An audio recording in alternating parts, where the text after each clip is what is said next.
Hello,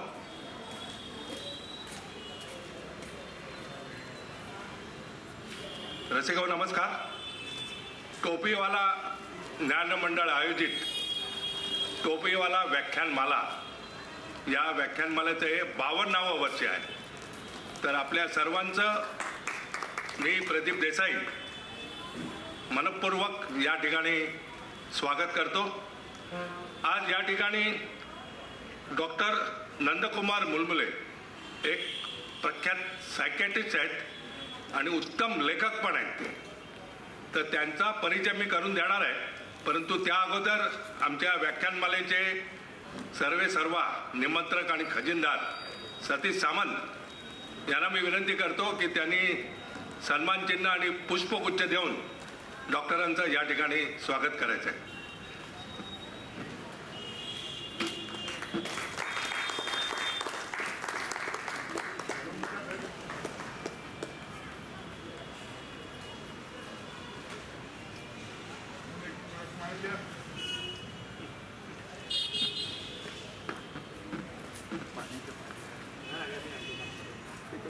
खरं तर डॉक्टरांचा परिचय करून देण्याची गरज नाही, कारण मन शुद्ध तुझे ही ABP माझावर एक अत्यंत लोकप्रिय आणि ज्याला TRP आपण म्हणतो दूरदर्शनच्या भाषेमध्ये, तो TRP या सिरियलला मिळालेला आहे. बऱ्याचशा सिरियल 400-500 भाग होतात. या सिरियलचे पहिले 13 भाग झाले आणि सिरियल थांबवण्यात आली. तर लोकांनी सांगितलं की सिरियल थांबवू नका, म्हणजे पुढचे 13 भाग आणखी झाले. आणि डॉक्टरांची आता चर्चा करताना असं कळलं की आणखी पुढचे 13 भाग येणार आहेत मन शुद्ध तुझे. तो डॉक्टर एक उत्तम साहित्यिक आहेत.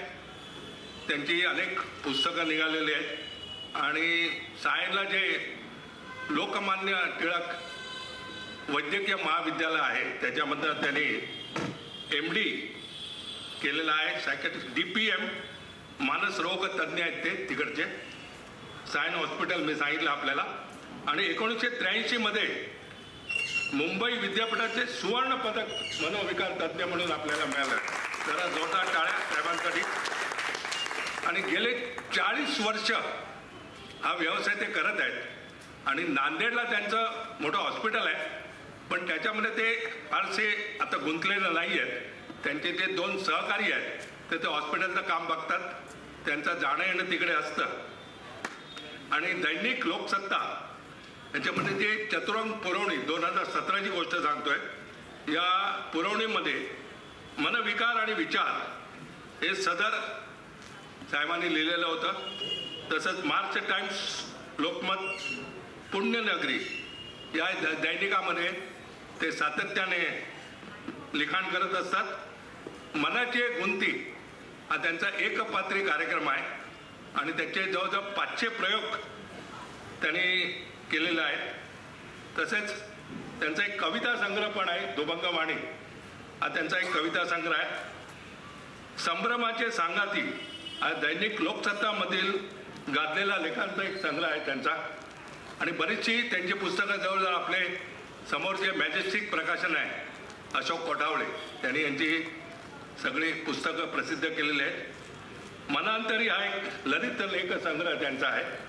आणि मनांची गुंती याचं सुद्धा आपलं पुस्तक निघालेलं आहे. वेगळं सांगायचं म्हणजे भानामतीचा भुलभुलैया, म्हणजे मराठवाड्यातील भानामती या वैशिष्ट्यपूर्ण विकाराचे नेमके स्वरूप मांडणारे हे पुस्तक आहे. मिर्झा गालिब वर त्याने अलीकडेच पुस्तक लिहिलेलं आहे आणि ती पहिली आवृत्ती माझ्या सहज वाचण्यात आलं आणि आज दिवसभर मी तेच वाचत होतो. त्याच्यामुळे त्यांचा परिचय मला करून देणं सोबत आलं. कारण बऱ्याच वेळा आम्ही वक्त्याकडे परिचय मागतो तेव्हा आपला काय परिचय द्या. म्हणजे या पुस्तकातून संपूर्ण डॉक्टरांचं जे अजूनपर्यंत जो प्रवास आहे तो सगळा प्रवास मला उलगडलेला आहे. याच्या पुस्तकाची प्रस्तावना डॉक्टर राम पंडित, अप्रतिम प्रस्तावना या पुस्तकाला त्यांनी लिहिलेली आहे.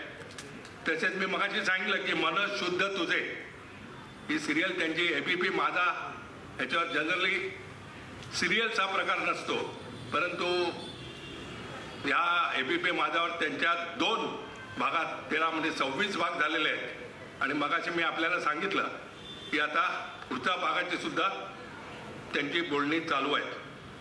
चंद्रकांत कुलकर्णींनी या सिरियलचं डायरेक्शन केलं आहे आणि संपूर्ण एक जी सिरियल आहे त्यांची कथा यांच्या कथेवर आधारित आहे. प्रशांत दळवींनी त्यांचे पटकथा आणि संवाद लिहिलेले आहेत आणि नामांकित कलाकार म्हणजे दिलीप प्रवाळकर, सुबोध भावे, स्वप्नील जोशी, मुक्ता बर्वे, अरुण नलावडे आणि निर्मिती सावंत या कलाकारांनी त्याच्यामध्ये भूमिका केलेल्या आहेत. आपण जरूर बघा सिरियल. प्रत्येक एपिसोड हा वेगळा आहे. तुम्हाला अशी सरळ बघायची गरज नाही. प्रत्येक एपिसोड तुम्ही वेगवेगळा बघू शकता आणि त्याच्यानंतर त्या सिरियल बघितल्यानंतर एपिसोड तुम्हाला त्याच्यातनं बरंच जगण्यासाठी जे मानसिक बळ लागतं ते तुम्हाला ही एपिसोड बघितल्यानंतर मिळणार आहे. आज डॉक्टरांचा विषय आहे सुखाचा शोध. आपण सर्वजण या विषयावरील त्यांचे मौलिक विचार ऐकण्यासाठी उत्सुक आहात. तेव्हा मी या इथे थांबतो आणि डॉक्टरांना विनंती करतो की त्यांनी सुखाचा शोध या विषयावर आपले विचार या ठिकाणी मांडावेत. त्यांचं व्याख्यान संपल्यानंतर आपण त्यांना प्रश्न विचारू शकता.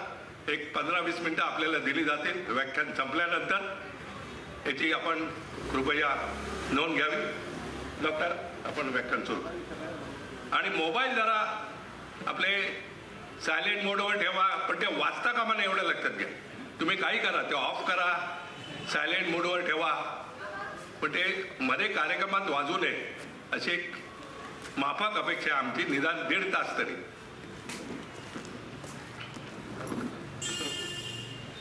मग पाय तसं आहे, तुम्ही इथे पाय. ठीक आहे. हॅलो. हां, श्रोत्यांच्या जितक्या जवळ येता येईल ते माझ्या दृष्टीने महत्त्वाचं असतं. म्हणून म्हणजे पर्वत महम्मदाच्या जवळ गेला काय किंवा महम्मद पर्वताच्या जवळ आला काय, याचं कारण असं की जे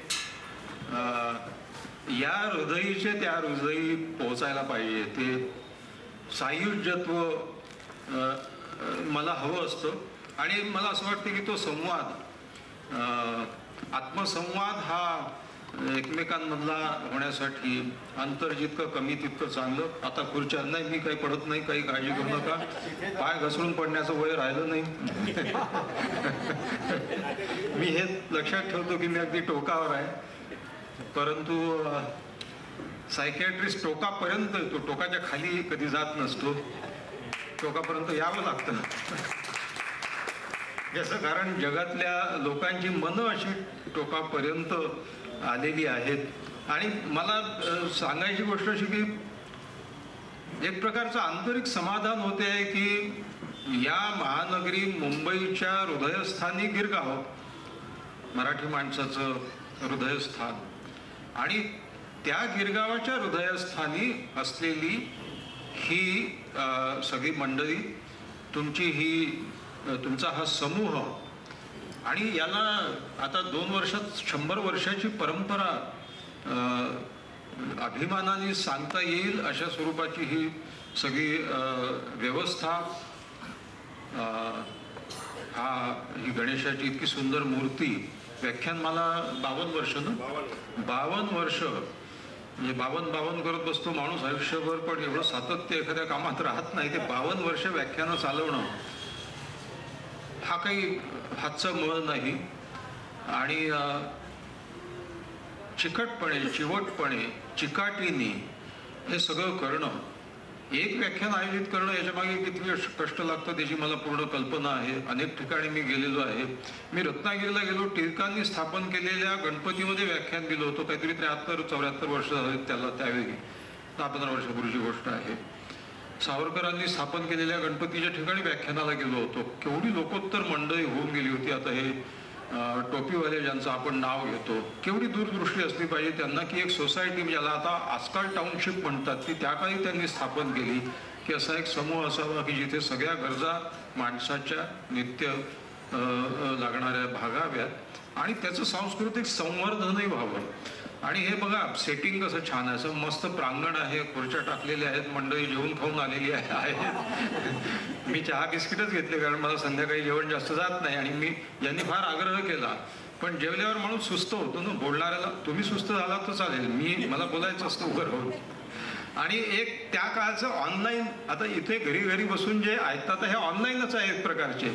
प्राचीन काळचं हे ऑनलाईन श्रोतृत्व आहे. आजकाल ऑनलाईन बोलायला मी नाखुश असतो, कारण ते म्हणतात डॉक्टर साहेब आपल्या घरी बसून तुम्हाला बोलता येईल ऑनलाईन. म्हटलं ऑनलाईन याचा अर्थ असा की तो फोन ऑन असतो आणि त्या पलीकडचा माणूस ऑफ झालेला असतो, तो कुठेही पडलेला असतो, कधी येतो कधी जातो, कधी नजर टाकतो त्याच्याकडे, ऐकतो ऐकत नाही असं नाही. मला समोर 50 नाही 25ही लोक असतील तरी चालतील. काय गर्दी नसली तर चालेल, गर्दी पाहिजे ते ऐकणे. आपल्या घरची पथारी आणि त्याच्यावर टाकलेली पाठ सोडून खुर्चीत येऊन बसण्याचे का होईना कष्ट घेणारे लोक सुद्धा इतके कमी राहिलेले आहेत. म्हणून व्याख्यानं ही जिवंत कला आहे. आज तुम्ही महाराष्ट्रामध्ये नसीरुद्दीन शहाचं मनोगत ऐकलं असेल, स्तंभच आहे त्यांचा. ते म्हणतात की आजही मला नाटकाचं अट्रॅक्शन का बरं आहे, त्याचं कारण असं की लाईव्ह इथे माणसं, जिवंत माणसं समोर असतात, ते प्रत्येक हालचाल तुमची टिपतात आणि तुम्ही मांडता. त्यावेळी तुम्ही प्रत्येक वेळी आपला जीव, नाटकाचा प्रयोग पहिला असला तर प्रयोगच म्हणतात, हजारावाही नाट्य प्रयोग असतो, कारण तो प्रयोगच असतो दरवेळी. आणि प्रयोगात थ्रिल आहे, प्रयोगामध्ये एक्साइटमेंट आहे, प्रयोगामध्ये जिवंतपणा आहे. चुका होतील पण चुका होणं जिवंतपणाचं लक्षण आहे. असा हा समूह, किती लोक आहेत त्याला महत्व नाही आहे, जे आहेत ते आनंदाने आलेले आहेत, उत्सुकतेने आलेले आहेत सुखाचा शोध घेण्यासाठी. कारण व्याख्यानाचं जे काय म्हणता येईल त्याला टायटल आहे, माणसाचा जन्म सगळा कशासाठी आहे, सुखासाठी. आता वांदा हाच आहे की सुखाची प्रत्येकाची कल्पना वेगळी आहे. बाकी प्रत्येकाला या जगामध्ये तुम्हाला काय पाहिजे, या जगात कोणी संन्यास घेण्यासाठी आलेलं नाही आहे, कोणी काही मोक्ष मिळवण्यासाठी आलेलं नाही आहे, या नंतर आलेल्या कल्पना आहेत. मूल जन्माला येते आणि पहिली रिॲक्शन रडते, कारण आईच्या गर्भाशयातल्या अत्यंत सुखा, जगातल्या सर्वात सुरक्षित आणि सर्वात सुखावह पोझिशन कुठली आहे, फिटल पोझिशन. म्हणून ते असं पाय आणि हात जवळ येऊन शांतपणे, आजही माणसं जेव्हा सुखाने झोपतात तेव्हा पाय हात जवळ घेऊन असे दुमडून झोपतात, कारण ही निर्वाण पोझिशन आहे. त्याच्यातून जगात बाहेर फेकलं जातं मूल, सुखावह पोझिशन, म्हणून ते रडतं. आणि त्याच्यानंतर पूर्ण आयुष्यभर ते पुन्हा त्या अवस्थेत जाण्याचा प्रयत्न माणसाचा, म्हणून तो सुखाचा शोध असतो. प्रत्येक टप्प्यावर वयाच्या, जीवनाच्या, कर्तृत्वाच्या, अडचणींच्या या सगळ्या टप्प्यामधनं त्याचा लसावी एकच उरतो, मला सुख प्राप्त व्हावे. आता गंमत अशी आहे की सुखाच्या कल्पना ह्या कालसापेक्ष आहे. बघा, आयुष्याचे दर 10 वर्षानंतरचे टप्पे घेतले आपण, तर वयाच्या 5व्या वर्षी सुखाची काय कल्पना आहे, सर्वच सुख आहे. लहान मुलाच्या मनामध्ये सुख आणि दुःख हे डिस्क्रिमिनेशन नसतं, कारण सगळं सुखावंच असतं. त्याचं रडणं, त्याचं हसणं आणि त्याच्या अपेक्षाही फार थोड्या असतात. आईवडिलांचं लक्ष माझ्याकडे जावं, आईवडिलांनी माझे लाड करावे. 5व्या वर्षी माझ्या सुखाची कल्पना म्हणजे बस काही नाही, बालपण, बागडणं, खेळणं. आता मुलं त्यालाही वंचित झाले आहेत, ते जाऊ द्या. अजून 10 वर्ष पुढे 15व्या वर्षी माझ्या सुखाची कल्पना म्हणजे मला चांगल्यात चांगल्या कॉलेजमध्ये ऍडमिशन मिळावी. ती का, हे पुढचं सांगतो. अजून 10 वर्ष पुढे 25व्या वर्षी मी MBBS झालो तर मला सर्वोत्कृष्ट ब्रांचमध्ये पोस्ट ग्रॅज्युएट, मग इंजिनियर असो की डॉक्टर असो, त्याला सगळ्यात चांगली ब्रांच पाहिजे असते. कोणाला कॉम्प्युटर इंजिनिअरिंग पाहिजे असते, कोणाला सर्जरी, मेडिसिन पाहिजे असतं. अजून 10 वर्षांनी वयाच्या 35व्या वर्षी माणूस आयुष्याच्या एका पहिल्या पडाव ज्याला आपण म्हणतो पैसा, कारण पैशाने सगळ्या सुखाच्या कल्पना पूर्ण होतील, सगळ्या सुखाची स्वप्न पूर्ण होतील. पैसा पाहिजे असतो. मला 35व्या वर्षी पैसा पाहिजे होता. मला माझ्या मनासारखं सेटअप तयार करायचं होतं, हॉस्पिटल बांधायचं होतं. अजून 10 वर्ष पुढे 45व्या वर्षी मला पैसे अजून पाहिजे होते. याचं कारण असं की माझ्या भोवतालचे जे लोक होते, जे समव्यवसायी होते, समानधर्मी मित्र असतील, त्यांच्याकडे ज्या ज्या वस्तू आहेत त्या त्या वस्तू मलाही पाहिजे होत. त्याच्याकडे मोटार आली तर माझ्याकडे त्या मेकची मोटार त्याच्यापेक्षा जास्त महाग. वयाच्या 55व्या वर्षी पाऊल ठेवल्यावर लक्षात येतं की पैसा मिळाला, प्रतिष्ठा मिळाली, पद मिळालं, स्थिरावला, सगळं झालं, तरी सुख काही मिळालं नाही. सुखाचं मृगजळ अजून पुढेच आहे. 65व्या वर्षी माणसालाही उबरती होते की खरं सुख कशात आहे. आजपर्यंत आपल्याला ते मिळालेलं नाही आहे. जर पैशात नाही मिळत तर अजून कशात मिळणार आहे. मग आपल्या आयुष्याकडे नजर टाकल्यावर माझ्या लक्षात आलं की सुख हे काल सापेक्ष आहे. काल ज्याच्यात सुख होतं त्याच्यात आज सुख नाही. आज जे आपली सुखाची कल्पना आहे ती उद्या राहणार नाही. सुख हे व्यक्ती सापेक्ष आहे. भुकेल्या माणसाला सुखाची काय कल्पना. 2 दिवसापासून ज्याच्या पोटात अन्नाचा कण नाही त्याला समोर साधं का असेना पण अन्न भरलेलं ताट यावं, याच्यापेक्षा जास्त सुखाची कल्पना दुसरी कुठलीच नाही. बेरोजगारासाठी, ज्याला हाताला काहीच काम नाही आहे, त्याला एखादी छोटी मोठी नोकरी काम मिळेल ना, त्यासाठी ती सुखाची कल्पना आहे. अविवाहित माणसासाठी आयुष्याचा जोडीदार मिळावा, जोडीदारीण मिळावी, आणि विवाहित माणसासाठी बायको माहेरी जावी, त्याच्यापेक्षा दुसरी सुखाची कल्पना कुठली. प्रत्येक माणसाच्या सुखाच्या कल्पना वेगळ्या आहेत, व्यक्ती सापेक्ष आहे. सुख अपेक्षा सापेक्ष आहे. तुमच्या अपेक्षांचा बार किती उंचावलाय याच्यावरती तुमचं सुख अवलंबून आहे. म्हणजेच एका अर्थाने सुख मांडण्यावर आहे. एक छोटा प्रयोग शास्त्रज्ञांनी केला. तो प्रयोग असा की 2 गट घेतले. एका गटामध्ये 10 माणसं, दुसऱ्या गटामध्ये 10 माणसं. पहिल्या गटाला असं सांगितलं की लॉटरी सिस्टमनी तुमचे नंबर लागलेले आहेत आणि तुम्हाला कुठलाही पैसा न घेता, तुम्ही तुमच्याकडनं काही घेणार नाही कॉन्ट्रीब्युशन, तुम्हालाच उलट देणार आहे. तुम्हाला 2,500 रुपये मिळणार आहे फुकट. दुसऱ्या गटाला सांगितलं की लॉटरी सिस्टमनी तुमचा नंबर लागलेला आहे आणि तुम्हाला 7,500 रुपये मिळणार आहे. एक अर्धा तास मध्ये जाऊ दिला. मग पहिल्या गटाला सांगितलं की आपले स्पॉन्सर वाढल्यामुळे तुम्हाला 2,500च्या जागी 5,000 रुपये मिळणार आहे. दुसऱ्या गटाला सांगितलं की आपले स्पॉन्सर कमी झाल्यामुळे 7,500च्या ऐवजी 2,500 कमी, म्हणजे तुम्हाला 5,000 रुपये मिळणार आहे. आता बघा, जेव्हा क्वांटिफाय केलं हॅपीनेस तेव्हा लक्षात आलं की पहिल्या गटाचा आनंद जास्त प्रमाणात होता, दुसऱ्याचा गटाचा आनंद, दोघांनाही 5,000 मिळाले, पण याला 2,500च्या जागी 5 मिळाले आणि याला 7,500च्या जागी 5 मिळाले. 5,000 रुपये मिळून सुद्धा ज्यांना 7,500 सांगितलं होतं आणि 5 दिलं, त्यांच्या अपेक्षेचा बार 2,500 खाली आला. सुखात कमतरता आली, सुखात न्यूनता आली. यांचं सुख वाढलं कारण 2,500ची अपेक्षा होती, 5 मिळाले. माझ्या एका मित्रांनी गावाच्या बाहेर दूर एक प्लॉट घेतला, 5 लाखाचा प्लॉट घेतला. एक 10 वर्ष वगैरे निघून गेले, 10-12 वर्ष. रिअल इस्टेटमध्ये बूम आलं, जमिनीचे भाव वाढले. त्याला 25 लाखाची मागणी आली आणि याला खूप आनंद झाला. 5 लाखाचा प्लॉट 25 लाखाला विकून टाकला.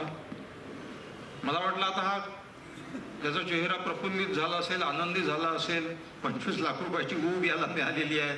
महिनाभराने पाहतो तर हा तोंड लटकावून येतो आहे. म्हणलं का बरं, काय झालं, 5चे 25 झाले नाही, एवढं तो तोंड लटकावून काय झालं. तोंड अरे काही नाही, वाईटच झालं. म्हणलं काय वाईट झालं. तो बाजूचा प्लॉट 30 लाखाला गेला म्हणे. घाई गेली थोडी, थोडं थांबलो असतो तर तू विकायला लावला. अबे म्हणलं 5चे 25 झाले याचा आनंद नाही आहे. There is a loss in profit. माणसांना दुःख सुखातही, कारण तो अपेक्षा त्याच्या उंचावलेल्या आहेत. सुख हे अपेक्षा सापेक्ष असतं. सुखाच्या कल्पनाही अशा विचित्र आहेत. बघा माणसाचं मन कसं असतं. मला सुख नाही मिळालं तर चालेल, पण दुसऱ्याला मिळालं नको. जर दुसऱ्यालाही मिळत असेल तर मग माझ्या सुखाची व्याप्ती कमी होऊन जाते. माझ्या सुखाचा जो काही इंडेक्स आहे तो कमी होतो. बॉसने तुम्हाला केबिनमध्ये बोलवलं आणि सांगितलं की तुम्ही टार्गेट छान अचीव्ह केलेलं आहे, तर तुम्हाला आता इन्क्रीमेंट देतो आहे, काय समजा 20,000 रुपये एक्स्ट्रा देतो आहे वगैरे. त्याला खूप आनंद होतो. आणि बॉसच्या केबिनच्या बाहेर आल्यावर त्याला जेव्हा कळतं की प्रत्येकालाच इन्क्रिमेंट मिळालेला आहे, त्याला मजा नाही येत त्याच्यामध्ये. इतरांना न मिळून मला मिळालं पाहिजे, किंवा इतरांना मला नाही मिळालं, इतरांना मिळालं नको. बघा, जुन्या हिंदी सिनेमाची गाणी लिहिणारे लोक हे कवी होते, शायर होते. दिल ही तो है नावाचा एक सिनेमा तुम्ही ऐकलं असेल. राज कपूर नूतनच्या भूमिका होत्या. साहिर लुधियानवीने गाणी लिहिली होती, रोशनचं संगीत होतं. निगाहे मिलाने को जी चाहता है वगैरे सारख्या सुंदर कव्वाल्या होत्या. त्याच्यामध्ये एक गाणं आहे राज कपूरच्या तोंडी, तो नूतनला उद्देशून म्हणतो. त्या गाण्याचे शब्द साहिरने असे लिहिलेले आहेत की हे तत्व ते गाणं सांगतं. गाणं असं आहे, नाहीतरी श्रोतृ वर्ग जो आहे तो याच वयाचा आहे की त्यांनी गाणी ऐकली असते. तुम अगर मुझको न चाहो तो कोई बात नहीं, तुम किसी और को चाहोगी तो मुश्किल होगी. अब अगर मेल नहीं है तो जुदाई भी नहीं, बात तोड़ी भी नहीं, तुमने बनाई भी नहीं. ये सहारा ही बहुत है मेरे जीने के लिए, तुम अगर मेरी नहीं हो तो पराई भी नहीं. मेरे गम में ना करा हो तो कोई बात नहीं, गैर के गम में करा होगी तो मुश्किल होगी. मला नाही मिळाली तर चालेल, पण इतरांना दुसऱ्याला मिळायला नको. माणसाच्या सुखाच्या कल्पना अशा विचित्र आहेत. अजून एक किस्सा सांगायचा तर पेंडसे आणि पोंक्षे दोन शेजारी, स्थळ पुणे. पोंक्षाला 1 कोटीचं लॉटरीचं तिकीट लागलं. पेंडसे भयंकर आनंदात आला, खुशीत आला एकदम, सगळ्यांना सांगत सुटला चाभर. पोंक्षेला 1 कोटीचं लॉटरीचं तिकीट मिळालं. पोंक्षेला त्यामुळे पोंक्षेला मिळालं, तुला कसला आनंद होतोय? त्यामुळे सकाळपासून त्याला लॉटरीचं तिकीटच सापडत नाहीये.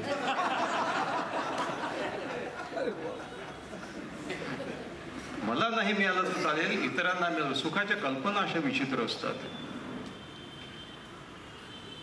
सुखाची ही सगळी वैशिष्ट्य सांगत असताना एक गोष्ट माझ्या लक्षात येते की आपण 4 शब्द हे एकमेकांना ऑल्टरनेटिव्ह म्हणून वापरतो, प्रतिशब्द म्हणून वापरतो एकाच भावनेसाठी, ज्याला आपण सुख म्हणतो सामान्य भाषेत. पण पहा, वेगवेगळ्या छटा असलेले 4 शब्द म्हणजे success, pleasure, happiness and contentment. Success म्हणजे यश, प्लेजर म्हणजे सुख, हॅपीनेस म्हणजे आनंद आणि कंटेंटमेंट म्हणजे समाधान. मग याच्यातलं खरं सुख काय आहे? माझ्या दृष्टीने माणसाच्या आयुष्याचे हे 4 टप्पे आहेत. आपल्या शास्त्रामध्ये पुरुषार्थाची 4 चौकट त्यात पाहता निज जीवनपट. धर्म, अर्थ, काम, मोक्ष, किंवा ब्रह्मचर्य, गृहस्थ, वानप्रस्थ, संन्यस्त. माणसाचं आयुष्य या 4 टप्प्यात जातं. तशा या 4 संज्ञा ज्या आहेत त्या जणू माणूस रिलीव्ह करतो. बघा, आता विद्यार्थ्यांना आपण काय सांगतो? यश म्हणजे सगळं काही आहे. यश म्हणजे सुख, यश म्हणजे आनंद, यश म्हणजे माणसाच्या आयुष्याची इति कर्तव्यता. यशाचे मोजमाप कोणते? आमचे परीक्षा आणि मार्क. सगळ्या विद्यार्थ्यांना आपण मार्क्सवादी बनवून टाकलेलं आहे. आणि सगळ्या विद्यार्थ्यांची उतरंड आणि चढण जी लावतो. जगातलं सगळ्यात दुष्ट काम कुठलं असेल तर लहान मुलांचे नंबर लावणं, क्रमांक देणं. हा 1ला आला वर्गात, हा 3रा आला, हा 5वा आला, हा 4था आला. मुलांच्या ग्रेडेशन, मुलांना एका क्रम लावता. आपल्या मुलांच्या बुद्धीला 120 पैलू आहेत.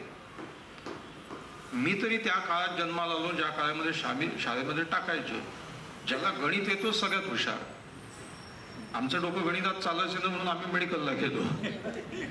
गणितात जो हुशार तो सगळ्यात हुशार. ज्याला गणित येत नाही तो बोमठाच, बेकार, काही कामाचा नाही, त्याला व्यवहार नाही.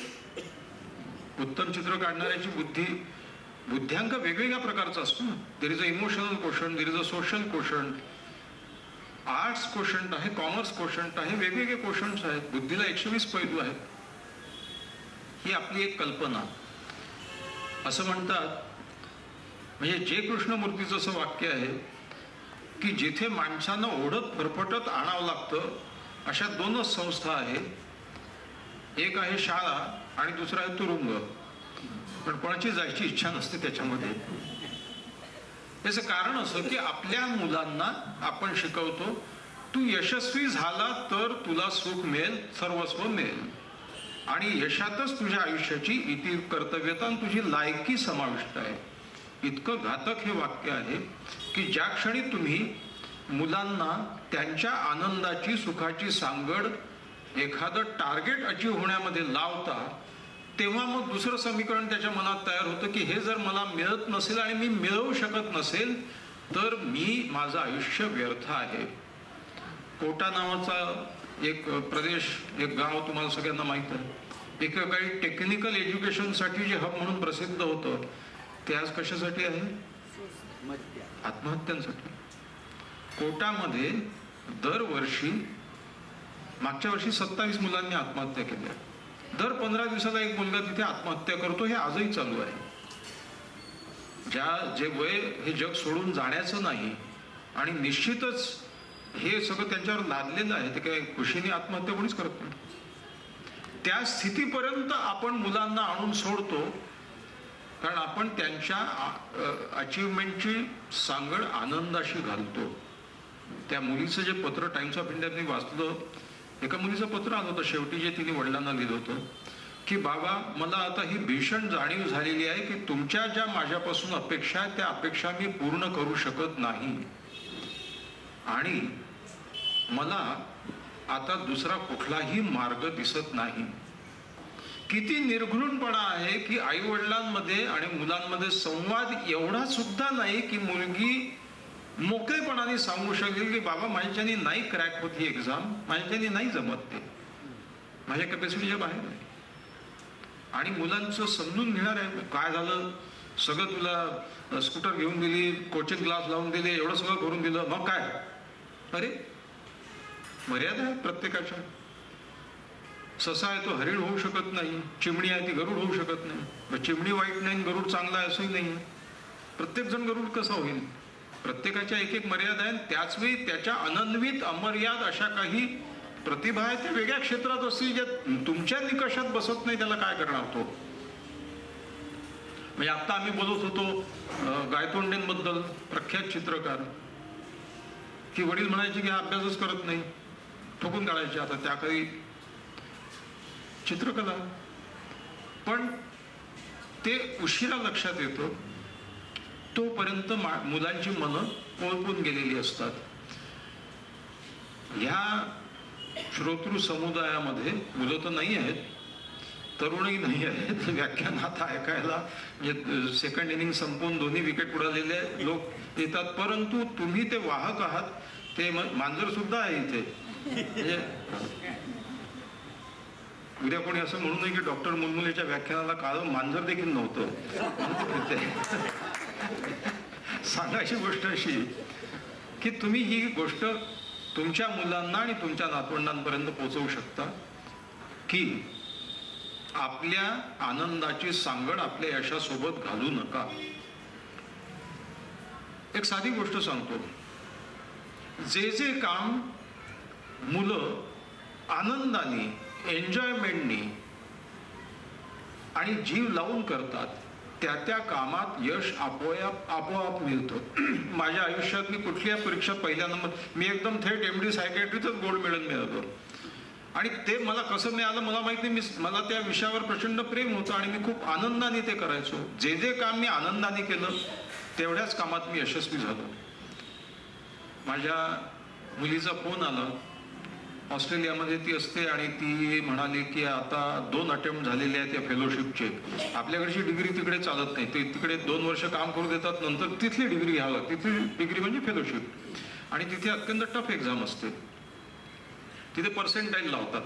समजा 15 मुलं आहेत, त्यातले वरचे 5 घेतील, मग 6वा मुलगा जो आहे ते नापास नाही म्हणत, ते पर्सेंटाईलच्या खाली गेलेलं आहे. आपल्या इकडे पर्सेंटाईल आलेलं आहे. तर ती म्हणाली 2 अटेम्प्ट झाले, मला आता कंटाळा आलेला आहे. आता मला असं वाटतं की कधी एकदाची मी फेलोशिप मिळवते आणि हे कटकट मागे टाकते अभ्यासाच्या. आता मी म्हटलं तू जितका वैताग करशील तितकं हे यश तुझ्यापासून दूर जाईल. जे करते ते आनंदाने कर, मन लावून कर, एन्जॉय कर, तर तुला ते आपोआप मिळेल. आणि नाही मिळालं तरी तुला तेवढं दुःख होणार नाही. You have enjoyed your. Buddha असं म्हणतात की there is no path to happiness, happiness is the path itself. पुन्हा हिंदी सिनेमाची गाणी आठवायची तर राह बनी खुद मंजिल पीछे रह गई मुश्किल कोहरामधलं गाणं आहे, कैफी आजमी शब्द आहे. रस्ताच मंजिल आहे. आणि हा रस्ता आता बघा, कोचिंग क्लासमध्ये मुलं टाकल्या जातात. कोचिंग क्लासचं एक मुलांपेक्षा आईवडिलांचं ध्येय काय, याला 100 पैकी 90 मिळाले पाहिजे, हा वरच्या याच्यात आला पाहिजे रँकने, हा या ऍडमिशन मिळेल याला. सगळा भर फक्त मला इतके मार्क मिळाले पाहिजे. समजा मुलांनी एक टार्गेट ठेवलं की 100 पैकी फिजिक्समध्ये 100 पैकी 90 मार्क मिळवायचे. आता हे टार्गेट झालं, गोल झाला, मंजिल झाली, ध्येय झालं. गोल सेट केलंच पाहिजे, कारण गोल सेट केल्याशिवाय तो रस्ता, तुम्हाला कुठला रस्ता धरायचा आहे, इथे जायचं आहे, ठीक आहे. म्हणजे तुमची सगळी एनर्जी फोकस होते, तुमची वाटचाल सुरू होते आणि तुमच्या डोळ्यासमोर ते सगळं दिसायला लागतं, ठीक आहे. गोल सेट करणं काही वाईट नाही आहे, पण हे मला मिळालंच पाहिजे हा जेव्हा येतो तेव्हा मग तो छळाचा प्रवास सुरू होतो, आनंदाचा राहत नाही. मग काय होतं, फिजिक्स आहे की फिजिक्स, बरं फिजिक्समध्ये मुलांनी आनंद घ्यावा आणि फिजिक्स समजून घेण्यात मजा आहे हे समजत अभ्यास करावा, की घोटमपट्टी करावी आणि मानेवर असं जोखट ठेवून घ्यावं की मला 100 पैकी 90 मिळाले पाहिजे, नाही मिळालं तर माझं कसं होईल. जेव्हा तुम्ही जे लक्ष आहे त्याच्यावर अतीव केंद्रित करता त्यावेळी त्या विषयाची मजा चालली जाते, त्या विषयातली क्रिएटिव्हिटी चालली जाते. मी असं पाहिलं की तो कोचिंग क्लास म्हणून याला फिजिक्स याला सांगितलं हे फालतू काही बाकीचे पुस्तकं फिजिक्सवरचे वाचू नको, हे मार्क हे येत नाहीत प्रश्न परीक्षेत, हा तेच वाचत चालला. हे मार्कापुरतीच वाचायचं का, फिजिक्स चांगला विषय आहे म्हणून समजून नाही घ्यायचा. न्यूटनचं आयुष्य कसं होतं, न्यूटननी काय केलं, ते त्याच्या आयुष्यातल्या गमती जमती काय होते तेही वाचलं पाहिजे, तेही फिजिक्सचा भाग आहे. पण नाही, मुलांनी त्यांचं रंजन होता का, त्यांना त्या विषयात आनंद मिळता का माने याच्यावर भर जास्त. डिटॅचमेंट फ्रॉम द गोल मुलांना शिकवा. You must detach your self from the गोल.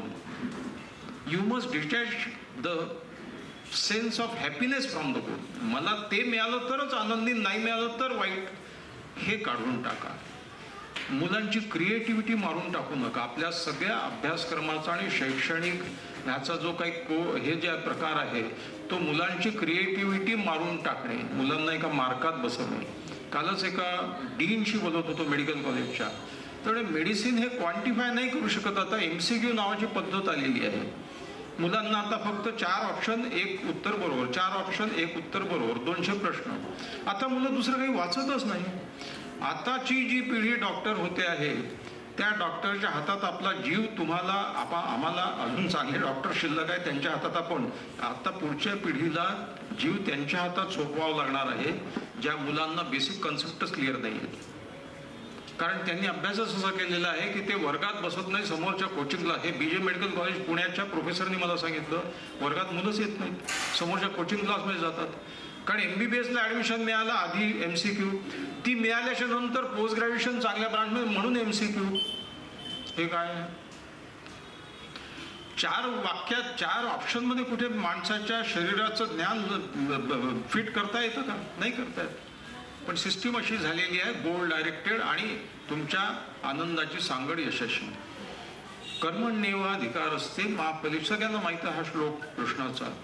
दुसऱ्या ओळीमध्ये कृष्ण डिटॅचमेंट फ्रॉम द गोल सांगतो आणि प्रोक्रॅस्टिनेशन बद्दल बोलतो. मा कर्मफल हेतुर्भू, आपल्या फळाचा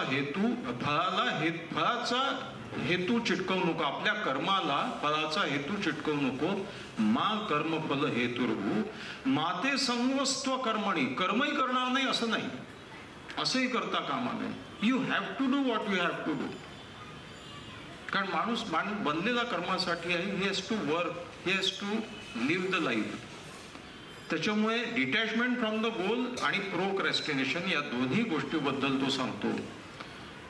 मग मुलांना त्यांच्या शिक्षणातला आनंद घेऊ द्या. किती मार्क मिळतील किती नाही याच्याबद्दल त्यांच्या मनातलं भय काढून टाका. दुर्दैवाने सगळं याच्यावरतीच ठरतं आहे. सक्सेस म्हणजे यश, याच्या इतर काही भानगडी आहेत. यश म्हणजे आनंद किंवा सुख नव्हे.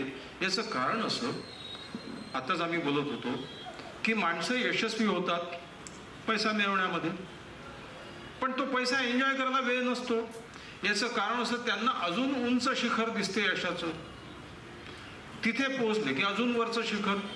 समजा माणूस माउंट एव्हरेस्टवरही पोहोचला, मग तिथे टिकून राहण्याची धडपड होते. 1969 साली आराधना रिलीज झाला आणि राजेश खन्ना लोकप्रियतेच्या इतक्या टोकावरती पोहोचला.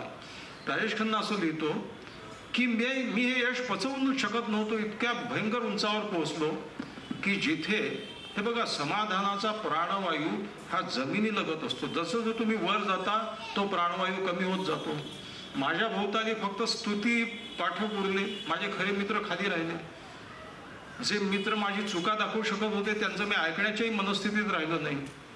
आणि मला एक भीषण जाणीव झाली की आता 17 ओळींनी हिट दिल्यावर 18वा सिनेमा, माझा दर सिनेमा मला भीती धडकी भरवायला लागला की आता हे यश संपणार. ते कधीतरी संपणारच होतं. आणि तुम्ही जितके उंच जाल तितके खाली प्रवास मोठा होईल, लांब होईल. यशाच्या या भानगडी आहेत. यश हे समाज सापेक्ष आहे. तुम्ही कोणापेक्षा तरी जास्त यशस्वी होता, कोणापेक्षा तरी कमी होता.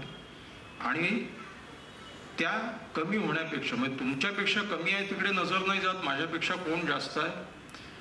बरं, यशस्वी कोणाला म्हणायचं? अमिताभ बच्चन असं म्हणतो की I am peanuts before Rajinikanth. कारण माझ्या सिनेमाचं जे बजेट असते तेवढं याच्या एका गाण्याचं चित्रीकरणाचं बजेट असते.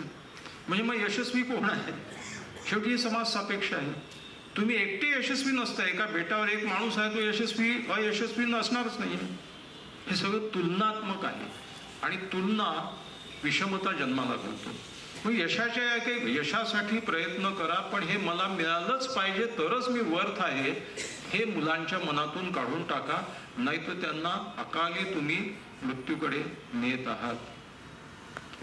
दुसरा टप्पा, माणूस जे काही मिळवायचं ते यश मिळवतो, नोकरी, धंदा, पैसा कमवायला लागतो. सुखाकडे. सुख म्हणजे प्लेजर. सुख हे इंद्रियोपभोगातून मिळते. प्लेजरचा संबंध शरीराशी आहे, इंद्रियांशी आहे. आणि ते सुख मिळवण्यासाठी पैसा उपयुक्त ठरतो. कारण या जगातल्या सगळ्या वस्तू पैशांनी विकत घेता येतात असं ज्यांना वाटतं ते मग पैशाच्या मागे लागतात. म्हणून मग सुख मिळवणे आणि सुखासाठी अधिकाधिक पैसा मिळवणे. सु म्हणजे चांगलं, ख म्हणजे इंद्रिय. एखाद्या माणसाला आपण सुखवस्तू, हा माणूस सुखवस्तू आहे म्हणजे ज्या वस्तूंपासून सुख मिळते अशी लोकांची कल्पना आहे, त्या सगळ्या वस्तू याच्या घरात भरलेल्या आहेत. याच्या पलीकडे त्याला काही अर्थ नाही आहे. त्याच्याकडे AC आहे, TV आहे, मोटार आहे, जे काय असेल. बिल्डर लोक जाहिरात करतात, सर्व सुख सोयींनी युक्त फ्लॅट, आनंद सोयींनी युक्त फ्लॅट, अशी बिल्डरनी जाहिरात केल्याचं पाहिलं आहे का? कोणी बिल्डर नाही. कारण त्यालाही माहित आहे की सोयींनी आनंद मिळत नाही, अर्थ सुख मिळेल. सुखाची भानगड अशी आहे की सुख हे सुखाला अप्रूप ओसरण्याचा शाप आहे. तुम्ही उपभोग घ्या, थोड्या वेळी तुम्ही त्याच्यातून विरक्त होऊन जाता. भूक लागली, जेवला, भूक गेली, मग त्या अन्नाकडे पाहत नाही. पुन्हा भूक लागेपर्यंत थांबावंच लागतं. मग पुन्हा भूक लागतेच लागते, त्याला काही अंत नाही आहे.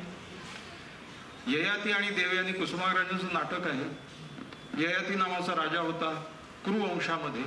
त्याची कहाणी फार सुंदर आहे. आपल्या कथा फार प्रतिकात्मक रूपक कथा आहे. ययातीला उपभोग घ्यायची फार, विषय उपभोगामध्ये तो फार गर्क. मग तारुण्य तो ओसरलं, मुलांकडे गेला आणि त्यांचं तारुण्य त्यांनी मागून घेतलं. पुरू नावाचा त्याचा धाकटा मुलगा होता, त्यांनी आपलं तारुण्य बापाला दिलं. ययाती पुन्हा तरुण झाला, पुन्हा 30-40 वर्ष अनेक अप्सरांबरोबर त्यांनी रममाण झाला, उपभोग घेतला. हे सगळं करून करून करून ययाती परत आला. त्यांनी मुलाला तारुण्य परत दिलं आणि तो जर्जर वृद्ध झाला. आणि त्यावेळी ययातीच्या तोंडी एक श्लोक आहे महाभारतामध्ये, न जातु कामः कामाणाम उपभोगे न शम्यते. कामपूर्तीची इच्छा अधिक काम करून होत नाही. असं करणं म्हणजे तुपानी यज्ञ विझवण्यासारखं आहे. तूप टाकून यज्ञ विझत नाही, तो अधिक भडकत राहतो. म्हणजे या कामेच्छेदान कामतृप्तीला अंत नाही. बुद्धांनी हे सांगितलेलं आहे की कामतृप्ती आणि कामेच्छा ह्या न शमणाऱ्या आहेत आणि ह्या दुःखाची उत्पत्ती म्हणजे आनंदाची सुखाची अपेक्षा हीच दुःखाची उत्पत्ती आहे. एक अर्थशास्त्रामध्ये नियम आहे लॉ ऑफ डिमिनिशिंग रिटर्न्स. तो नियम असं सांगतो की consumption of a product diminishes over the time the pleasure obtained out of it. साधी उपमा देतो. एक पेढा खाल्ला, छान वाटलं. 2 खाल्ले, ठीक आहे, काय हरकत नाही. 3 खाल्ले, जरा 4 कोणी तोंडात कोंबायला गेले, नको वाटेल तुम्हाला, ते गोड गोड गोड गोड होऊन जाईल तो. 5 खुसकले जर तोंडामध्ये मळमळ व्हायला लागेल. संध्याकाळची वेळ आहे, बिअरची उपमा द्यायला हरकत नाही. 1 बिअर पिली, मित्रांबरोबर गप्पा झाल्या, छान वाटलं, डोकं हलकं झालं. 2 पिल्या, ठीक आहे, डबडब झालं. 3 पिल्या इथपर्यंत आली. 4 घेतल्याच्या नंतर त्या गप्पाही राहिल्या, बोलला, आणि ते जेवण राहिलं, माणूस हे होऊन जातो तो. 5 घेतल्याच्या नंतर आडवा पडतो. 6 घेतल्यानंतर चौघांना उचलून न्यावं लागतं त्याला. अधिक बिअर म्हणजे अधिक आनंद हे समीकरण नाही आहे. Pleasure does not increase by increasing number of consumption.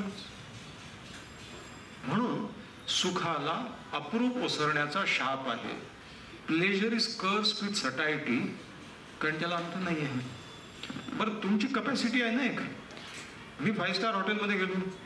आता हे मैदान आहे एवढं मोठं, तिथे फुकटचा जो कॉन्टिनेंटल काय ब्रेकफास्ट लागलेला असतो, कॉम्प्लिमेंटरी असतो तो. आता फुकट मिळते आहे म्हणून माणूस खायला सरसावतो. सकाळी 8 आणि 9ला भूक किती लागणार?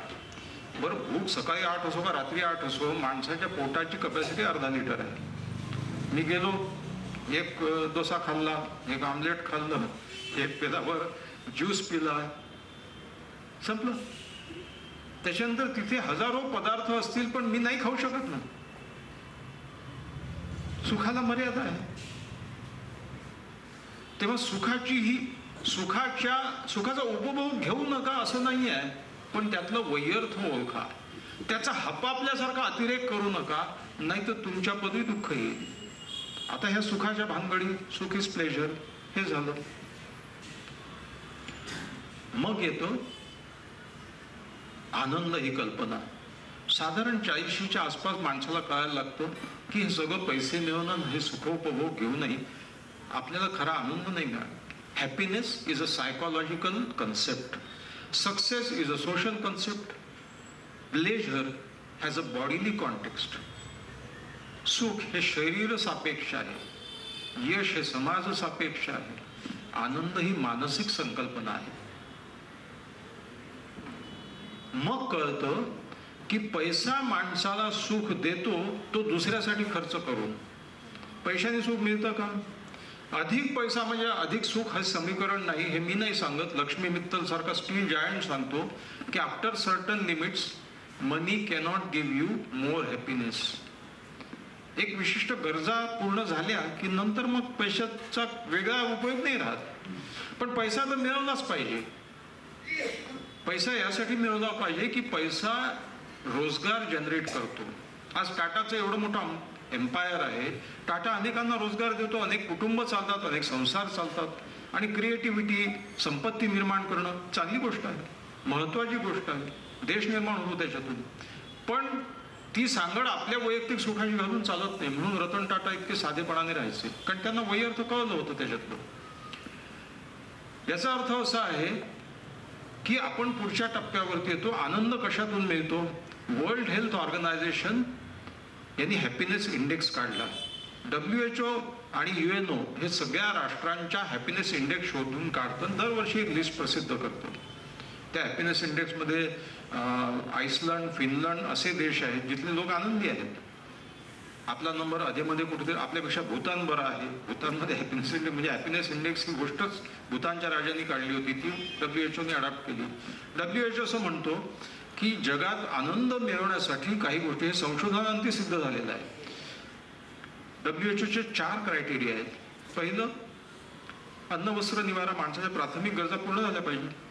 नंबर 2, जॉब, माणसाला रोजगार मिळाला पाहिजे. हे should get a job at hand आणि तो जॉब एन्जॉयबल असेल तर अधिक चांगलं. नंबर 3 WHO असं मानतो ज्याचा आनंदाशी संबंध आहे, तुमच्या भोवतालच्या लोकांशी तुमचे मधुर नातेसंबंध हवेत. तुम्ही जर एखाद्या नेहमी भांडाभांडी होत असणाऱ्या कलहानी वेढलेल्या अवस्थेत राहत असं वातावरणात राहत असाल तर कितीही पैसा तुम्हाला आनंद देऊ शकत नाही. आता अँटिलियामध्ये राहून जर मुकेश भाऊ आणि नीता बहिणींचे भांडणं होत असतील तर अँटिलियाचा काही उपयोग आहे का? राजमहाल असूनही काही उपयोग नाही.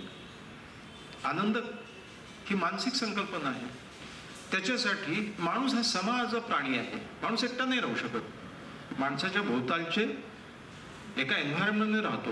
नवरा बायको, भाऊ बहीण, काका मामा मावशी, मित्र, शेजारी मोठ्याने टीव्ही लावून बसेल, शेजाऱ्याचा कुत्रा भू भू भू भुंकत असेल दिवस रात्र.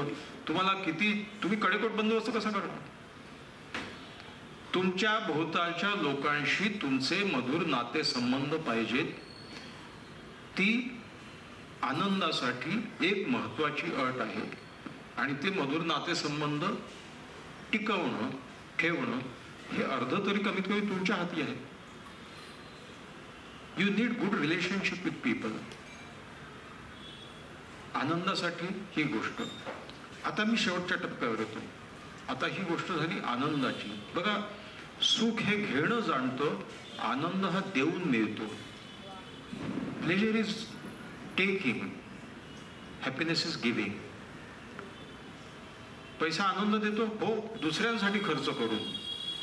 पैशातून अनुभव विकत घ्या. वस्तू विकत घेण्यावर भर टाकून विकत घ्याल तुम्ही. बरं, 5-7 वस्तू घेतल्या की सगळीच रिक्वायरमेंट संपून जाते. त्याच्यावरती अजून काही नसतं. तुमच्याजवळ पैसा भरपूर झालाय का? अनुभव विकत घ्या. ट्रिपला जा, लोकांना जाऊन भेटा, प्रवास करा, पुस्तकं घ्या आणि तो इतरांसाठी खर्च करा. म्हणून अल्ट्रुइझम किंवा परोपकार किंवा या गोष्टी ज्या आपण म्हणतो की छोट्या छोट्या गोष्टी असतात, तुमचा दिवस आनंदात जाईल. शेवटचा टप्पा, इथवर येऊनही एक हुरहुर राहते मनाला. अनेक लोक या टप्प्यावरती येतात. म्हणजे 60 नंतर जर माणूस असं म्हणत असेल की काय आयुष्यात पाहिजे ते मिळालं नाही, I was worth more than that, मला काही उगाच लोक अशी काहीतरी भूमिका घेतात. जे मिळालं, गुजरी हुई बहार का तबसेरा ही क्या, जैसे गुजर गई अच्छी गुजर गई. आयुष्यात प्रत्येकाला जे जे पाहिजे ते सगळं कधीही मिळालं नाही.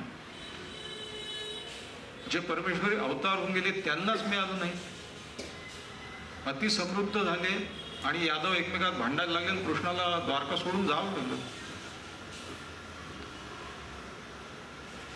जे मिळालं त्यात समाधान मानणं आणि जे नाही मिळालं ते सोडून देणं, लेट गो करणं. इथपर्यंत जर तुमची मनस्थिती आली नाही, ज्याला आपण कंटेनमेंट किंवा समाधान म्हणतो, ते जर नसेल तर आयुष्याच्या बेरीज वजाबाकीमध्ये कितीही यश मिळालं, कितीही प्लेजर मिळालं, कितीही आनंद मिळाला, पण हातचा उरला एक समाधानाचा नसेल तर यशालाही अर्थ नाही, पैशालाही अर्थ नाही, सुखालाही अर्थ नाही आहे. म्हणून आयुष्याच्या संध्याकाळी माणसानी जे मिळालं, म्हणजे जसं विंदांच्या भाषेत जे न मिळे त्यासाठी जगणे नाद मधुर कटू मज जड. हा नाद मधुर कटू जो आहे तो अखेरपर्यंत झगडत राहतात माणसं. अखेरपर्यंत त्यांना वाटतं आपल्याला जे पाहिजे ते मिळालं नाही, कोणालाच मिळालं नाही. Life is a package. तुम्ही 4 चांगल्या गोष्टी निवडतात, 2 त्याच्यासोबत न चांगल्या असल्या, त्या काय वाईट आहे असं नाही आहे, पण ते तुमच्या आवडीच्या नाही आहेत, निवडावंच लागतात. निवडावं नाही लागत, त्या येतातच त्या पॅकेजमध्ये. You have to accept that. ह्या कंटेनमेंटच्या काय म्हणता येईल त्याला मनस्थितीशी आल्याशिवाय माणसं, म्हणून माणसं असमाधानी म्हातारपण याच्या इतकी वाईट गोष्ट काही नाही आहे. कुरकुरणारे, काय म्हणतात त्याला, तोंड वाकडं करून बसलेले, तुम्ही हवेसे म्हातारे व्हा. हवेसे म्हातारे कोण? की जे घरी आले की, जे घरात असले की सगळ्यांना आनंद होतो, बरं वाटतं. हवेसे म्हातारं. आमच्याकडे पाहुणे यायचे. आम्हाला एखादा पाहुणा आला की तो पाहुणा जेवता जेवताच प्रश्न विचारतो, काय शिकवलं? आणि हे करून दाखव, ते म्हणून दाखव, हा याचा जन्म केव्हा झाला त्याचा, असे पाहुणे नको वाटायचे. चांगले पाहुणे कोण असायचे, जे आहे खिशातून काहीतरी चॉकलेट काढून देतील, गोळी काढून देतील, त्याकडे ते 5 पैशाची संत्र्याची गोळी, आम्हाला आनंद व्हायचा त्याचा, हवेसे वाटलं पाहिजे. मला अजून आठवतं, आमच्याकडे एक नातेवाईक यायचे, आल्याबरोबर ते हातामध्ये खुरपं घ्यायचे आणि अंगणातलं गवत काढायला लागायचे. आपण गेलो एखाद्याच्या घरी तर त्याचा परिसर स्वच्छ ठेवला पाहिजे. एखादा पाहुणा येतून घरात कचरा करून जातो, तसा पाहुणा कोणाला आवडणार आहे? तोच जर उठल्यावर आपल्या चादरी घडी करून ठेवतो, पांघरून व्यवस्थित ठेवतो. एखादा सासरा आहे, सुनेला भाजी चिरण्यात मदत करतो. चहा करायचा का, नाही जाऊ दे, सारखा ऑर्डर देऊन चहा करायला लावतो, असा सासरा सुनेला आवडेल का, नाही आवडणार. पण सुनबाई तू उठू नको, काही काळजी होऊ, मी करून घेतो चहा. हवेसे व्हा, आणि हवेसे होण्यासाठी अंतर्यामी माणूस समाधानी पाहिजे. म्हणून या कंटेनमेंट पर्यंत माणसाने कसं यायचं आणि आनंद आणि समाधान या सीमारेषेवर कसं येऊन आयुष्य थांबलं पाहिजे. बरं, माझं हेही म्हणणं आहे, म्हातारपणी समाधानी झालं पाहिजे ना, तरुणपणी सुद्धा समाधानी असायलाच पाहिजे अंतर्यामी. आणि मी अनेक तरुण पाहतो, माझं काही नवीन पिढीविषयी काही फार वाईट मत नाही आहे. माझं असं मत आहे की आपली जी तरुण पिढी आहे त्याला आपण बोल लावतो, पण ते इतक्या कष्टमय युगामध्ये त्यांनी जन्म घेतलेला आहे की त्यांच्या पदरी धडपड आणि प्रचंड काय म्हणता येईल स्पर्धा, जीव गळे कापू अशी आलेली आहे. आपण त्यांच्यावर त्यांचे काही प्रमाद होत असतील ते पोटात घातले पाहिजे. ज्यांनी जास्त पावसाळे पाहिलेले आहेत त्यांनी समंजसपणे वागलं पाहिजे, की ज्यांनी कमी पाहिले त्यांनी. समंजसपणाचा मक्ता जबाबदारी म्हाताऱ्यांकडे जाते, कारण you have seen more life. म्हणून तरुणपणी समाधानी असलं पाहिजे. म्हणून समाधानासाठी फार थोड्या गोष्टी पाहिजेत. एक ऍक्सेप्टन्स, आयुष्याचा जसा आहे तसा स्वीकार. मित्रो, या जगामध्ये ऍक्सेप्टन्स इतकं चांगलं दुसरं अँटी डिप्रेशन नाही. मी 4 अँटी डिप्रेशन सांगतो. ऍक्सेप्टन्स. आता या स्वीकारामध्ये काय आहे? बरेचदा माणसं खंत करतात की माझ्याने हे झालं नाही, मला हे जमलंच नाही, मला ते व्हायला पाहिजे होतं. स्वीकार करा, नाही जमलं, मला नव्हती कपॅसिटी माझी, मी प्रयत्न केला, किंवा चुकाही झाल्या असतील ना. You can never be perfect. परफेक्शनचा ध्यास करणारी माणसं आयुष्यात आनंद नाही मिळवू शकत. Nobody can be perfect. Perfection is a hindrance between you becoming a good person. म्हणजे काय म्हणतात त्याला, झाले असते चुका होतो, झालं असते. खंत नाही, खेद नाही, पूर्तीसाठी प्रवास असतो, कुसुमाग्रजांची कविता आहे. तर सगळ्यात महत्त्वाची गोष्ट अशी आहे की या कंटेनमेंट पाशी येण्यासाठी स्वीकारात्मकता, ऍक्सेप्टन्स. ऍक्सेप्टन्सची दुसरी एक बाजू आहे, ती फार महत्त्वाची आहे.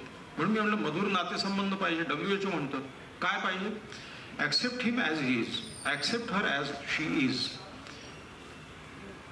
40-50 वर्षाच्या संसाराला बायको म्हणते काय यांचं इतके सवयी पडल्या यांना ना, आंघोळ करून न येतात आणि तो टावेल तसाच बेडवरती फेकून देतात, कुठेही लटकवून ठेवतात, रोज आपले मोजे कुठेतरी फेकतात, रोज मागतात मोजे. 40-50 वर्ष ह्या माणसाच्या लक्षात राहत नाही, समजलंय तुला, ऍक्सेप्ट कर. हा आहे असा आहे, कुत्र्याचा शेपूट सरळ होणार नाही, ठीक आहे. आता कशाला रोज झगडा करायचा? जर 40 वर्षात बदललं नाही, आता बदलणार नाही, ऍक्सेप्ट करा. हा आहे असा आहे. दुसरी गोष्ट अशी आहे की आम्ही एका अर्थाने महात्मा गांधीच्या भाषेत सत्याग्रही आहोत. हे बघा, विनोबांनी याच्यावर फार छान कॉमेंट केली आहे. हे सगळे लोक जे इतरांना ऍक्सेप्ट करत नाहीत सत्याग्रही आहे. सत्याग्रही म्हणजे मी म्हणतो त्या सत्याचा आग्रह. सत्याचा आग्रह, पण ते सत्य कुठलं? मी म्हणतो ते. मी 6 आकडा काढला, आता तुम्हाला तो 9 दिसणार आहे, पण नाही हा 6 आहे, तुम्ही चुकीचे आहात. अरे, त्याचा नजरिया, त्याचा दृष्टिकोन वेगळा आहे, तो वेगळ्या बाजूला उभा आहे समस्येच्या. दृष्टिकोन या शब्दातच कोण आहे ना. या कॅमेराने जो अँगल लावलेला आहे तो त्या अँगलमधनं आपण दिसणार. प्रत्येक माणसाचा दृष्टिकोन वेगळा असतो, त्याला आयुष्याची वेगळी बाजू दिसत असते. तेव्हा स्वीकारात्मकता याही गोष्टीत आहे की माणसांना जसं आहे तसं स्वीकारा. आजकाल तर सहनशीलतेचे काय म्हणतात, माणसं संवेदनाहीन होत चाललेली आहे, परिस्थिती संवेदनाशील होत चाललेली आहे.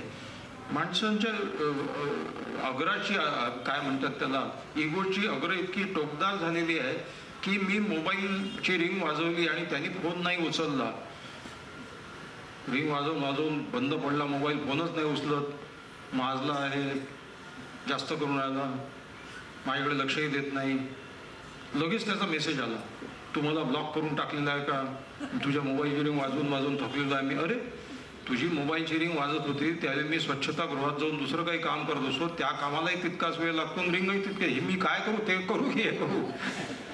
माणसं काही विवंचनेत असतील, माणसं काही दुसऱ्या कामात, आम्ही हे समजूनच घ्यायला तयार नाही. फोन नाही उठारा, बदमाश आहे. समजा 4 मैत्रिणी बसलेल्या आहेत आणि एखादी गेली समोरून आणि तिने यांच्याकडे लक्ष नाही दिलं, लगेच यांच्यात संवाद सुरू होतो, जास्त शेफारली आहे, बदमाश आहे, शिष्टच आहे, बघतही नाही, काही बिनसलं असेल तिचं, असा उद्गार नाही निघत आहे. पहिला उद्गार काय निघत पाहिजे, नाही असं नाही आहे, ही नसेल आज मूळ तिचा, काही अपसेट झाली असेल किंवा तंद्रीत असेल, माणसं तंद्रीतही असतात ना. पण आमच्या याच्यात पहिला हे निघतो की नाही हे बदमाश आहे काहीतरी आहे. सांगायची गोष्ट अशी की सत्याग्रही आहोत. विनोबा असं म्हणतात की सत्यग्राही व्हा, हे सत्य ऍक्सेप्ट करा की जे आहे जसं आहे तसं आहे. माणसं वेगवेगळ्या स्वभावाची आणि भिन्न स्वरूपाची असतात, त्यांचे स्वभाव वेगळे असतात, त्यांच्या आयुष्याकडे पाहणारा नजरिया वेगळा असतो, तुमचा वेगळा असतो. तुम्ही म्हणतात तेच बरोबर आहे, या जगात चूक आणि बरोबर कोणीच नाही आहे. There is no absolute truth in this world. Truth lies in the eyes of the beholder. त्याच्यामुळे बऱ्याचदा उपरती आपल्या नंतर होते, अरे हा म्हणत होता ते बरोबर आहे. असं म्हणतात ना की ज्या वयात मला हे कळलं की माझे वडील जे सांगत होते ते बरोबर होतं, तोवर माझा पोरगा मला माझ्या चुका दाखवायला लागला होता. प्रत्येक पिढी त्याच याच्यातून जाते. आपल्याला खूप नंतर उपरती होते की वडील म्हणत होते ते बरोबर होतं, त्यावेळी आपण वडिलांवर रागावलो होतो. काळानंतर उपरती होते माणसाला. त्या वयात रतीच दिसते, उपरती दिसत नाही. वय झाल्यानंतर उपरती येते, रतीच्या बाजूला. सांगायची गोष्ट अशी आहे की सत्यग्राही व्हा, सत्याग्रही होऊ नका. दिस इज ऍक्सेप्टन्स. नंबर 2 मी 4 अँटीडिप्रेशन्स. दुसरं क्षमाशीलता, फॉरगिव्हनेस अँड फॉरगिव्हिंग. हा जगातला सगळ्यात मोठा, जगातले अर्धे संघर्ष कमी होतील जर तुम्ही माफ करून टाकाल लोकांना. बऱ्याचदा लोक आयुष्याच्या, जग इतकं निर्घृण आहे की मरतील पण चेहऱ्यावर कपाळाची आठी जाणार नाही त्याची. हा बदमाश आहे, दुष्ट आहे, अरे सोडा ना. समजा त्यांनी वाईटही केलं, मग काय म्हणे त्याला वाईट केलं तर त्यांनी सोडून द्यायचं, म्हणजे त्याला सोडू नको, त्याचं वाईट हे वाईटच राहील. पण कमीत कमी त्याच्याबद्दलची जी सूड भावना तू तुझ्या मेंदूत बाळगतोय, त्याने तू तुझा मेंदू जाळतोय ना. तू तुझ्या मेंदूला का त्रास देतोय? क्षमा करून सोडून दे. फारच वाईट केलं असेल तर क्षमा कर, पण हे विसरू नको तू क्षमा केलेली आहे, म्हणजे तू पुन्हा फसवणार नाही तुला. पण क्षमाशीलता हे सगळ्यात चांगलं अँटीडोट. तुम्ही तुमचं मन एकदम शांत होऊन जातं. बघा, I am sorry, I am very sorry, मी चूक केलेली आहे, हे सगळ्यात कठीण वाक्य आहे. ते लगेर हो मुन्ना होई नावाचा सिनेमा, मी नवीन सिनेमे फारसे पाहत नाही, पण हा सिनेमा मला अत्यंत आवडतो आणि माझं मत आहे की त्या दशकातला हा सगळ्यात सुंदर सिनेमा. तर बापू, तो मुन्ना भाई जो आहे त्याने आपल्या मित्राची काहीतरी त्याची भांडण झालं आणि याला बापू सांगतात तो माफी मागतो, मैं नहीं मागूंगा. तर बापू त्याला सांगतात, म्हणजे दिलीप प्रभाकरांनी सुंदर काम केलेलं आहे की मुन्ना, किसी को चाटा मारना आसान है, माफी मांगने के लिए बहुत हिम्मत लगती है. याचं कारण कोणाला माफ करून टाकणं, याच्यासाठी तुम्हाला सगळा तुमचा दंभ जाळावा लागतो. क्षमाशील व्हा, तुमचं मन तत्क्षणी शांत होईल. क्षमा मागा, तुमच्या काळजावरचा दगड बाजूला चालला जाईल. सॉरी यार, मी त्या दिवशी असं बोलायला नको होतं. त्या माणसाचाही दिवस इतका आनंदात जाईल. ठीक, आपण अढी मनात ठेवतो, आपण माफी नाही मागत आणि त्याला कधीच कळणार नाही की याला हा खजील झालेला आहे, याच्या हातून चूक झाली, याची याला उपरती झालेली आहे. क्षमा मागणं, क्षमा करणं, कंपॅशन, फॉरगिव्हनेस. तिसरं अँटीडिप्रेसंट ग्रॅटिट्यूड. या जगामध्ये तुम्ही जे आज आहात ते होण्यासाठी अनेकांचे हातभार लागलेले आहेत. इंग्रजीत म्हण आहे की it takes the village, whole village to grow, to develop a child. मुलाच्या वाढीमध्ये सगळ्यांचे हातभार असतात.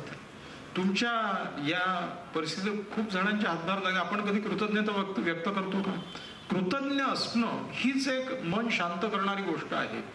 आपण कधी असं बायकोला म्हटलेलं आहे का? 40-50 वर्षाचा संसार झाला तरी लोक म्हणत नाही की काय सुंदर पोळी सुद्धा सुंदर होऊ शकते, ती खाल्ल्यावर तृप्ती, समाधान मिळतं. रोजची आमटी, रोजची भाजी आपण खातो वजावता आणि निघून जातो ताटावरनं. पण कधी असं म्हणतो का की किती छान झाली ती? रोज रोज काय करायची स्तुती? एकदा कधीतरी केली संपलं. माणसं कशी आहे, जीवनात वृक्ष होऊन जातात. प्रेम कायम असणं जीवनात हे जरुरी आहे. देवानंदने आपलं आत्मचरित्र लिहिलं, त्याचं नाव आहे रोमान्सिंग विथ लाईफ. देवानंद असं म्हणतो की लोक मला असं म्हणतात की मी प्लास्टिक सर्जरी केली, हे केलं. मी केलेलं नाही आहे. माझ्या गळ्यावरती सगळे काय म्हणतात त्वचा ढिली आहे म्हणून मी ते मफलर वगैरे घालतो. माझ्या तारुण्याचं रहस्य म्हणजे मी कायम आयुष्यावर प्रेम केलं. त्याच्या आत्मचरित्राचं नाव रोमान्सिंग विथ लाईफ आहे. माणसं आयुष्यात वृक्ष होत जातात, प्रेम विसरून जातात. एक राजकारणी, त्यांनी प्रेम जडलं, प्रेम विवाह केला, लग्न झालं. लग्न झाल्याच्या नंतर तो आपल्या कामामध्ये व्यस्त झाला. बायको म्हणाली का हो, आपलं लग्न व्हायच्या अगोदर तर तुम्ही मला फिरायला घेऊन जायचे, आपण हॉटेलिंग करायचो, ट्रिप्स करायचो, बगीचात जायचो वगैरे. आता तर काहीच नाही, तुम्ही तर घरी परतत नाही दिवस. तो राजकारणी म्हणाला, हे पहा, निवडणुका संपल्यानंतर कोणाला प्रचार करताना तू पाहिलाय का? खतम. बरं, ही नवरे जातेच वृक्ष होत जातात संसारामध्ये. नवरा बायको लग्नाचा 50वा वाढदिवस साजरा करत होते. बायको म्हणाली, दिवसभराचे कार्यक्रम संपले, नातेवाईक वगैरे निघून गेले, दोघच जण उरले, म्हातारी. बायको म्हणाली, अहो जवळ बसा. नवरा बसला. म्हणजे तुम्हाला आठवतं, लग्न ठरलं त्यावेळी आपण बगीचात फिरायला जायचो, तुम्ही माझ्या जवळ बसायचे, मला अगदी खेटून बसायचे. नवरा खेटून बसला. तुम्ही बोलता बोलता सहज माझा हात हातात घ्यायचे. नवऱ्याने बायकोचा हात हातात धरला आणि आपलं तोंड माझ्या कानाजवळ आणायचे आणि कानात काहीतरी गोड कुजबुजायचे. नवऱ्याने तोंड जवळ नेलं, कुजबुज आवाज काढला आणि कुजबुजता आपल्या दातांनी माझ्या कानाची पाळी चावायची. नवरा झटकन उठला. बायकोने, हो काय झालं? नाही, कवळी आणायला जातो. बरं, वृक्षपणाचा हा प्रमाण नवरे मंडळीकडे जातो असे, बायकाही वृक्ष होतात लग्नावर. 40-50 वेळ त्याच नवऱ्याकडे किती वेळ पाहणार? आता तो LNT वाला तेच म्हणाला, चांगल्या वाईट अर्थात नाही म्हणाला. तो नवरा घरी उशिरा आला. बायकोला खुश करायचं म्हणून मला, काय सुंदर दिसतेस तू या साडीमध्ये, 10 वर्षापूर्वी दिसायची तशी दिसते आहे. बायकोने, दिसणार नाही तर काय, 10 वर्षांनंतर पासून तुम्ही साडी घेतली आहे का नवीन मला? दोघंही सिनेमा पाहायला गेले, काजोल आणि शाहरुख खानचा. तर बायको म्हणाली, बघा त्या काळ्या ढुस्स काजोलच्या मागे मागे हिंडत कसं छान गाणे म्हणतोय झाडाभोवती, नाही तर तुम्ही. नवरा म्हणे, तो फुकट नाही हिंडत, त्याला पैसे मिळतात त्या कामाचे. आयुष्यात प्रेम कायम राहिलं पाहिजे. सगळ्यात महत्वाची गोष्ट आहे, मी तुम्हाला सांगितलं, ॲक्सेप्टन्स, स्वीकार, स्वतःचा, समोर जो व्यक्ती आहे त्याचा, जसा आहे तसा. नंबर 2 क्षमाशीलता. Number 3 gratitude. काही मॅच्युअर डिफेन्सेस आहे जे माणसाला आयुष्य सुसह्य करण्यामध्ये आणि समाधानाचं आयुष्य आणण्याकडे त्यांचा फार महत्वाचा हातभार आहे. You must be playful. आयुष्य, life is never fair to all. या आयुष्याकडे पाहण्याचा एक हसरा खेळकर दृष्टिकोन राहू द्या. आयुष्य तशा अर्थाने फार गांभीर्याने घेऊ नका. आयुष्यात सगळं सगळ्यांना मिळालं नाही. ह्युमर, विनोद. हे बघा, ज्या लोकांमध्ये विनोद बुद्धी असते त्या लोकांना फार टेन्शन कोण्या गोष्टीचं ते येऊ देत नाही. टेन्शन तर घेण्यावर आहे ना. Stress does not lie in the situation, stress lies in how you see that situation. तेव्हा विनोद बुद्धी माणसाच्या जीवनातली विसंगती सुसंगत नाही करत, ती सुसह्य करतो.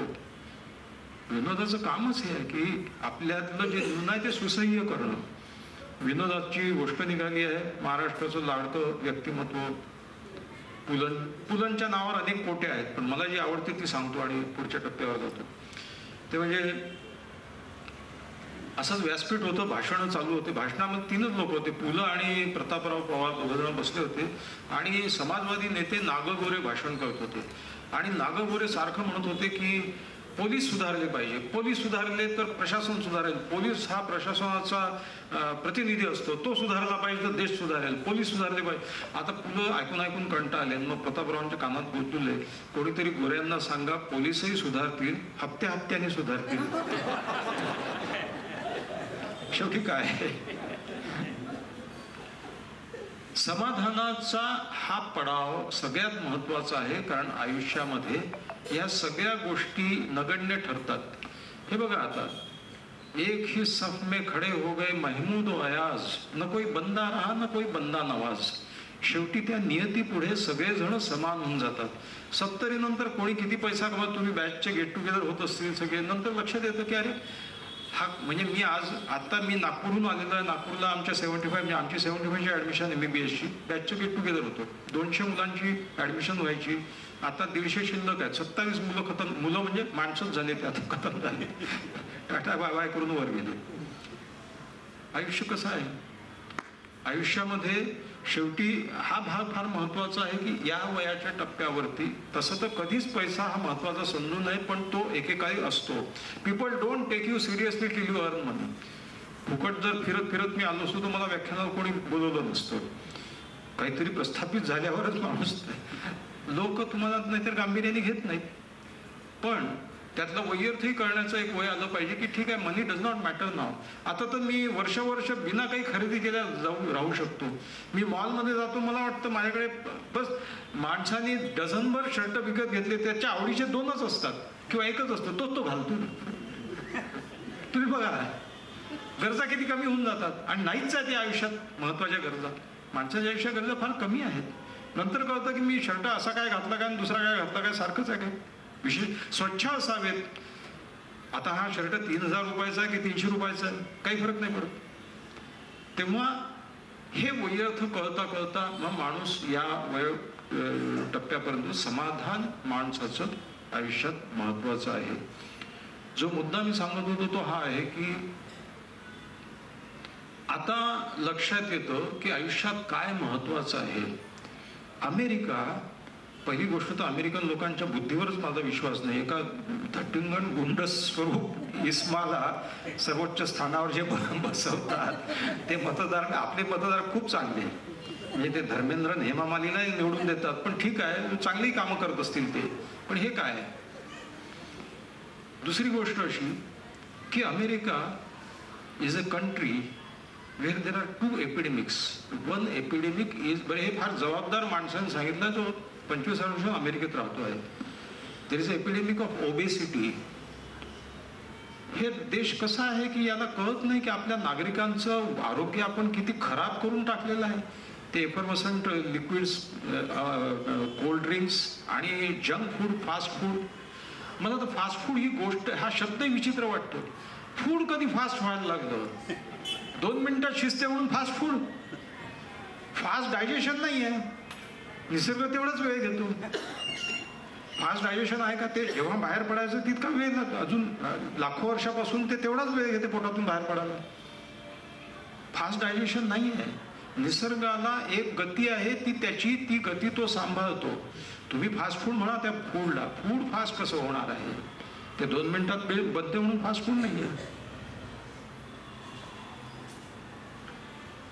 आउटसोर्सिंग, मला काही काही गोष्टी कळतच नाही. तुम्ही शरीर कर्म आउटसोर्स करू शकाल, शरीर धर्म आउटसोर्स नाही करू शकत. लिफ्टमध्ये चढणं, चालणं, फिरणं, चाकाचा शोध लागला आणि आउटसोर्सिंग सुरू झालं. चालायच्या ऐवजी तुम्ही मोटारी, सायकली, जे काय असं शोधून काढले. शरीर कर्म आउटसोर्स केलं, बुद्धीची कामं आउटसोर्स केली, कॅल्क्युलेटर आणलं होतं. Emotions can never be out. 2 things cannot be outsource, emotions and exercise. लघवीला जायचं म्हणून सेक्रेटरी नाही ठेवता येत, तुम्हाला जावं लागेल. हे मला जोराशी लागली आहे, लवकर जाऊन घे, कोणाला सांगू नाही शकत. एक्झरसाईज तुमचं तुम्हाला करावं लागेल. नाही तर धनिक कोणी लोकांची बाळ 150 किलोची झाली नसती. शरीर धर्म आउटसोर्स नाही होऊ शकत, ती माणसाची माणसालाच करावं लागतील. फास्ट फूड कराल, फास्ट फूड 1 मिनिटात नाही, अर्ध्या मिनिटात कराल. परंतु मांजरही आता फेऱ्या मारते की पुरे करतात. आणि मांजर हा प्राणी मला फार आवडतो. आता ते पहा, व्यासपीठावर चढली, निरीच्छ प्राणी आहे तो. कुत्रा भावनाशील प्राणी आहे, मांजर ही निरीच्छ प्राणी आहे. सुखदुःख समेकृत्वा म्हणून पाहते सगळ्या गोष्टीकडे. सांगायची गोष्ट अशी, माझं हाड मोडो का एखाद्या लखोपती माणसाचं हाड मोडो जुळायला 3च आठवडे लागणार आहे. निसर्गामध्ये घाई नाही आहे. आयुष्यात एक ठहराव आला पाहिजे आणि समाधानाचा ठहराव तो आहे. म्हणून एक मी पॉडकास्ट केला, अटेन्शन स्पॅन माणसाचं कमी झालेलं आहे. आता माणसं स्थिरावतच नाही एका गोष्टीवरती. आता तर तरुणांना पटपट पहिल्या 5 सेकंदात जर तो व्हिडिओ कॅची नाही झाला तर तो काहीच कामाचा नाही आहे. कुठे काय अर्थ आहे का? आता कादंबऱ्या लिहिल्या जात नाही, वाचल्या जात नाही. वाचल्या जातात तुरंत कमी, जे एकेकाळी वाचल्या जायच्या त्या नाही. वाचन संस्कृती कमी झालेली आहे, कारण पुस्तक उघडावं लागतं, वाचत राहावं लागतं, ते ॲसिम्युलेट करावं लागतं, त्याचं मनन चिंतन. Unfortunately this is time when information is taken for knowledge. गुगलवर मिळते ती इन्फॉर्मेशन आहे. बघा, ज्ञ म्हणजे ज्ञान संस्कृतमध्ये, अज्ञ म्हणजे ज्याला येत नाही, तज्ञ ज्याला फक्त टेक्निकल नॉलेज आहे, प्रज्ञ म्हणजे ज्याला ज्ञान आहे. पण सुज्ञ म्हणजे त्याच्या माहिती आणि ज्ञानाचा अनुभव आणि मानवीयता पडून एक सुंदर त्याचं रूपांतर झालेलं आहे. माझ्याकडे पेशंट आला, माझा असिस्टंट बसलेला होता. त्या पेशंटच्या ज्या तक्रारी होत्या त्याला अत्यंत लागू पडणारी गोळी त्यांनी लिहिली आणि माझ्यासमोर प्रिस्क्रिप्शन केलं. सर, मी हे लिहिलेलं आहे. ही गोळी किती रुपयाची तुला माहिती आहे का? ही 25 रुपयाची एक गोळी आहे. ही सकाळ संध्याकाळ 2 वेळा घ्यावं लागते. ही कमीत कमी 6 महिने घ्यावं लागते.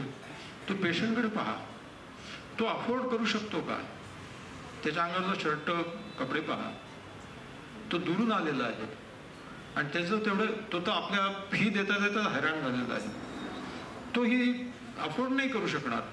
तू ही नाही, याच्यापेक्षा कमी ब्रॉड स्पेक्ट्रम जनरल, अगदी स्पेसिफिक नसलेली पण कमी किमतीची गोळी लिही तर तो ती घेऊ शकेल, सस्टेन करू शकेल तो खर्च, आणि तो 50% बरा होईल, 60% होईल. पण 100% बरा करण्यासाठी ज्या गोळीची आवश्यकता आहे ती तो अफोर्ड नाही करू शकत आणि त्याची अपेक्षा नाही आहे जास्त. 70% बरा झाला, कामाला लागला, पुरेसा आहे. सुज्ञता ज्या गोष्टीला म्हणतात ती ही आहे की तुम्ही माणसाचं माणूसपणही लक्षात घेतलं पाहिजे. म्हणून अनुभवाची भर पडूनच ते ज्ञान तुम्हाला मिळतं. हा एक फार महत्वाचा भाग आहे समाधानाच्या लेव्हलला येण्याचा. सगळ्या गोष्टी फास्ट फूड पासून निर्माण झाल्या. पण कार्यक्रमाच्या शेवटाकडे येताना मला नेहमी एक गोष्ट लक्षात येते की प्रत्येक टप्प्यावरती सुखाच्या कल्पना बदलत जातात. खरं सुख माणसाला अखेरपर्यंत मिळत नाही. याचं कारण असं की सुख आपलं कशात आहे हे माणसाला कळत नाही. तुमच्या प्रत्येकाला स्वतःला आत्मपरीक्षणात्मक दृष्टी लागली पाहिजे की आपलं सुख कशात आहे. सगळ्यात पहिली गोष्ट म्हणजे ह्युमन रिलेशन. मी मग अमेरिकेची गोष्ट करत होतो. एक एपिडेमिक कुठला आहे? ओबेसिटी. आणि दुसरा एपिडेमिक कुठला आहे? लोनलीनेस. अमेरिकेमध्ये लोनलीनेस, एकटेपणाची महामारी आहे. माणसं एकटे होत चाललेली आहेत. व्यक्तिवादी समाज आहे. पण तो समाज वाईट आणि आपला समाज चांगला असं माझं म्हणणं नाही आहे. पाश्चात्य समाजाची वीणच व्यक्तिवादी आहे, आपली समूहवादी आहे. आपल्याकडे व्यक्ती दुय्यम आहे, समाज महत्वाचा आहे. म्हणून आपल्याकडे 4 लोक काय म्हणतील म्हणून आपण अनेक गोष्टींच्या बाबतीत चर्चा करतो. तिकडे व्यक्ती महत्वाची आहे, व्यक्ती स्वातंत्र्य. पण त्याचाही अतिरेक होऊन एकटेपणाचा एक एपिडेमिक आलेला आहे. ब्रिटिश सरकारमध्ये there is a ministry for loneliness. माणसं इतकी एकटी होत चाललेली आहे. 6-6 महिने एकही शब्द कोणाशी न बोलणारी माणसं आहेत. त्या माणसांमध्ये डिप्रेशनचा एपिडेमिक आहे एकटेपणामुळे. माणसंच उरली नाही बोलायला, संवाद करायला. आणि संवाद ही माणसाची प्राथमिक भूक आहे. राजमहालात एकटा असाल तुम्ही तर काही उपयोग नाही त्याचा. जपानमध्ये कोडोकुशी नावाची एक संज्ञा आहे. कोडोकुशी म्हणजे डाईंग अलोन. जपान वृद्धांचा देश आहे. जपानमध्ये ऑन अन ॲव्हरेज आपल्या देशामध्ये 15% वृद्धांची संख्या आहे, 70च्या पलीकडची आहे. जपानमध्ये ती संख्या 25%वर गेलेली आहे. आता 2030 मध्ये ती संख्या 40%वरती जाईल. आजही जपान हा पाश्चात्य देशांच्या इतका समृद्ध देश आहे. समृद्धीचा साईड इफेक्ट म्हणजे वृद्धांचा देश आणि एकाकीपणाचा. कोडोकुशी म्हणजे dying alone. They have no buddy to even see that whether they are alive or not. आणि हे तरुण पिढीला दोष देण्याचं काही कारण नाही, अपरिहार्यता आहे. माणसे एकटी होत चाललेली आहे. याचं कारण असं की माणसातला संवाद कमी होत राहतो. हा संवाद कायम राहिला पाहिजे. माणसाचा माणसावर भरोसा राहिला पाहिजे. मी मूळचा विदर्भातला आहे. एका वैदर्भीय कवितेने या कार्यक्रमाचा शेवट करतो की दिवस कसे आलेले आहेत बेभरोशाचे. भरोसा हा एक टिपिकल वैदर्भीय शब्द आहे. एकदा एका जोडप्याचं कडाक्याचं भांडण झालं. एक पोरग असून काम फारकतीवर आलं. खटला गेला कोर्टात फारकतीसाठी. दोघांनी अर्ज केला पोरगा भेटासाठी. बाप म्हणे पोरावर महाग काय, बायको म्हणे पोराची मी हो माय. डोकं खाजवून जजनं विचारलंय केला. दोघांच्याही भाल्यासाठी निकाल एक दिला. जज म्हणत बाई तुमची इच्छा नसली तरी अजून एक होय लोक थांबा त्याच्या घरी. एकाच पोराचं डिव्हिजन कसं करणार? 2 झाले तर एक तू घेऊन जा, एक तू घेऊन जा. जज म्हणत बाई तुमची इच्छा नसली तरी अजून एक होय लोक थांबा त्याच्या घरी. बाई म्हणे जज साहेब हे काय केलं? अहो ह्याच्या भरोशावर राहिली असं तर हेही नसतं झालं.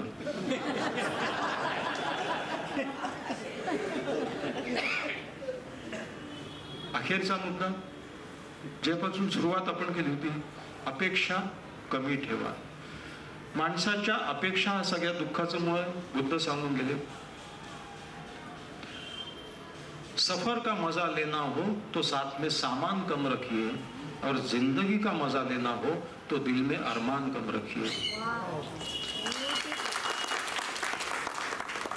गुलजारजींना मधुर नातेसंबंध. गुलजारजींना कोणीतरी विचारलं कि क्या मंजिल मायने रखती है या सफर मायने रखती है, तर ते असं म्हणाले की ना मंजिल मायने रखती है ना सफर, हम सफर मायने रखता है. तुमच्या भोवताली कोण आहे? तुमचे आप्त स्वकीय आहेत का? त्यांच्याशी तुमचे चांगले संबंध आहेत का? तुम्ही आजारी पडलात तर येऊन विचारपूस करणारे आहेत का? नाही तर मग मेला काय जगला काय कोणीच नाही. एकटेपणा टाळण्यासाठी माणसाने 2 गोष्टी समजून घ्या, 2 गोष्टी सांगा. 1 पाऊल मागे घ्या, 1 पाऊल सोबत चला. ह्या सगळ्या आयुष्याच्या संध्याकाळी, आयुष्याच्या सकाळी सुद्धा, दुपारी सुद्धा समाधानाचा तो अंतिम टप्पा तुम्ही तुमच्या आयुष्यात निश्चित गाठो अशी कामना करतो. आणि या इतक्या सुंदर व्याख्यानमालेमध्ये मला बोलवलं त्याबद्दल मी संयोजकांचे आभार मानतो. थांबतो. धन्यवाद.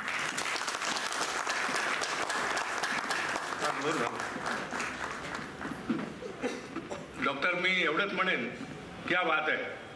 म्हणजे आज अक्षरशः आम्ही सगळे भारावून गेलेलो आहोत. रामदास स्वामींचं एक वचन मला आठवतं, जगी सर्व सुखी असा कोण आहे, विचारी मना तूच शोधून पाहे. मला वाटतं डॉक्टर हे जगातील सर्वात सुखी मनुष्य आहे. कारण तुम्ही जे लेक्चर दिलं आज ते तुम्ही स्वतः सुखी असल्याशिवाय दिलेलं नाही. प्रश्न मला घेणारच आहे. लोक थांबणार आहेत, त्यांना आवडलेलं आहे. फक्त 2 मिनिटात मी बोलतो. मला वाटतं जगातील सर्वात सुखी मनुष्य कोण असेल, तुम्हाला काय वाटतं? हे डॉक्टर सगळ्यात सुखी मनुष्य आहे. कारण ते स्वतः सुखी असल्याशिवाय ते सुखावर बोलू शकणार नाही. सुखाचा शोध हा अत्यंत महत्वाचा विषय आहे. आणि मला त्यांना सलाम का करावा असं वाटतो, कुठल्याही तऱ्हेचा कागद किंवा नोट्स हातात न घेता, म्हणजे सुख हे त्यांच्या शरीरात भिनलेलं आहे हे त्यांनी आपल्याला दाखवून दिलं. आता त्यांनी अनेक विनोदी किस्से सांगितले, तर मला सुद्धा एक किस्सा मी सांगतो. आणि मग आपण प्रश्नोत्तराकडे जाणार आहोत. एका बाईचं नवीनच लग्न झालेलं होतं आणि साखरपुड्याच्या वेळी दिलेली जी अंगठी असते ती तिने चुकीच्या बोटात घातलेली असते. ती ठराविक बोटात घालायची असते. ते एक बाई तिला म्हणाली, वयस्कर, अगं तू ती अंगठी चुकीच्या बोटात घातलेली आहेस. ती म्हणाली, मी नवराच चुकीचा निवडलाय. अशा गमती जमती असतात. तर आपण याच्यानंतर डॉक्टरांना काही प्रश्न विचारू शकता, त्याचे उत्तर ते आपल्याला देणारच आहेत. आणि उद्या या ठिकाणी सौभाग्यवती अंजली धानोरकर, उपजिल्हाधिकारी संभाजीनगर, यांचा सुद्धा हाच विषय आहे, जगूया मजेत. म्हणजे हा कुठेतरी सुखाशी निगडीत असा विषय आहे. मला वाटतं असे विषय लोकांना आवडतात. सुरुवातीला ज्यावेळी आम्ही बसलो होतो आमच्या ऑफिसमध्ये त्यावेळी 8:30 पावणे 9 वाजलेले होते. तर मी म्हटलं डॉक्टरांना की श्रोते यायला वेळ लागतो. ते म्हणाले, मला 2 श्रोते असले तरी मी बोलणार. म्हणजे मला माझं बोलणं वेळेत चालू करणं आवश्यक आहे आणि 2 असो नाही तर 200 असो. तर डॉक्टरना मी ग्वाही दिली होती की तुम्ही थोडा वेळ थांबा, लोक तुमचं व्याख्यान ऐकायला येणार. आणि याचं कारण तुमची ABP माझावर असलेली सिरियल मन शुद्ध तुझे. आणि या सिरियलला असंच पुढे घवघवीत यश मिळो अशी परमेश्वराजवळ मी प्रार्थना करतो. आणि रसिको या ठिकाणी थांबतो. आपण प्रश्नोत्तर विचारू शकता. हे माईक आहे तुझ्याकडे, तुम्ही इकडे होईल ना, तो माईक लोकांना दे जरा. सांगितलं नाही ना, तो माईक दे. तुम्ही इकडे तुम्ही इकडे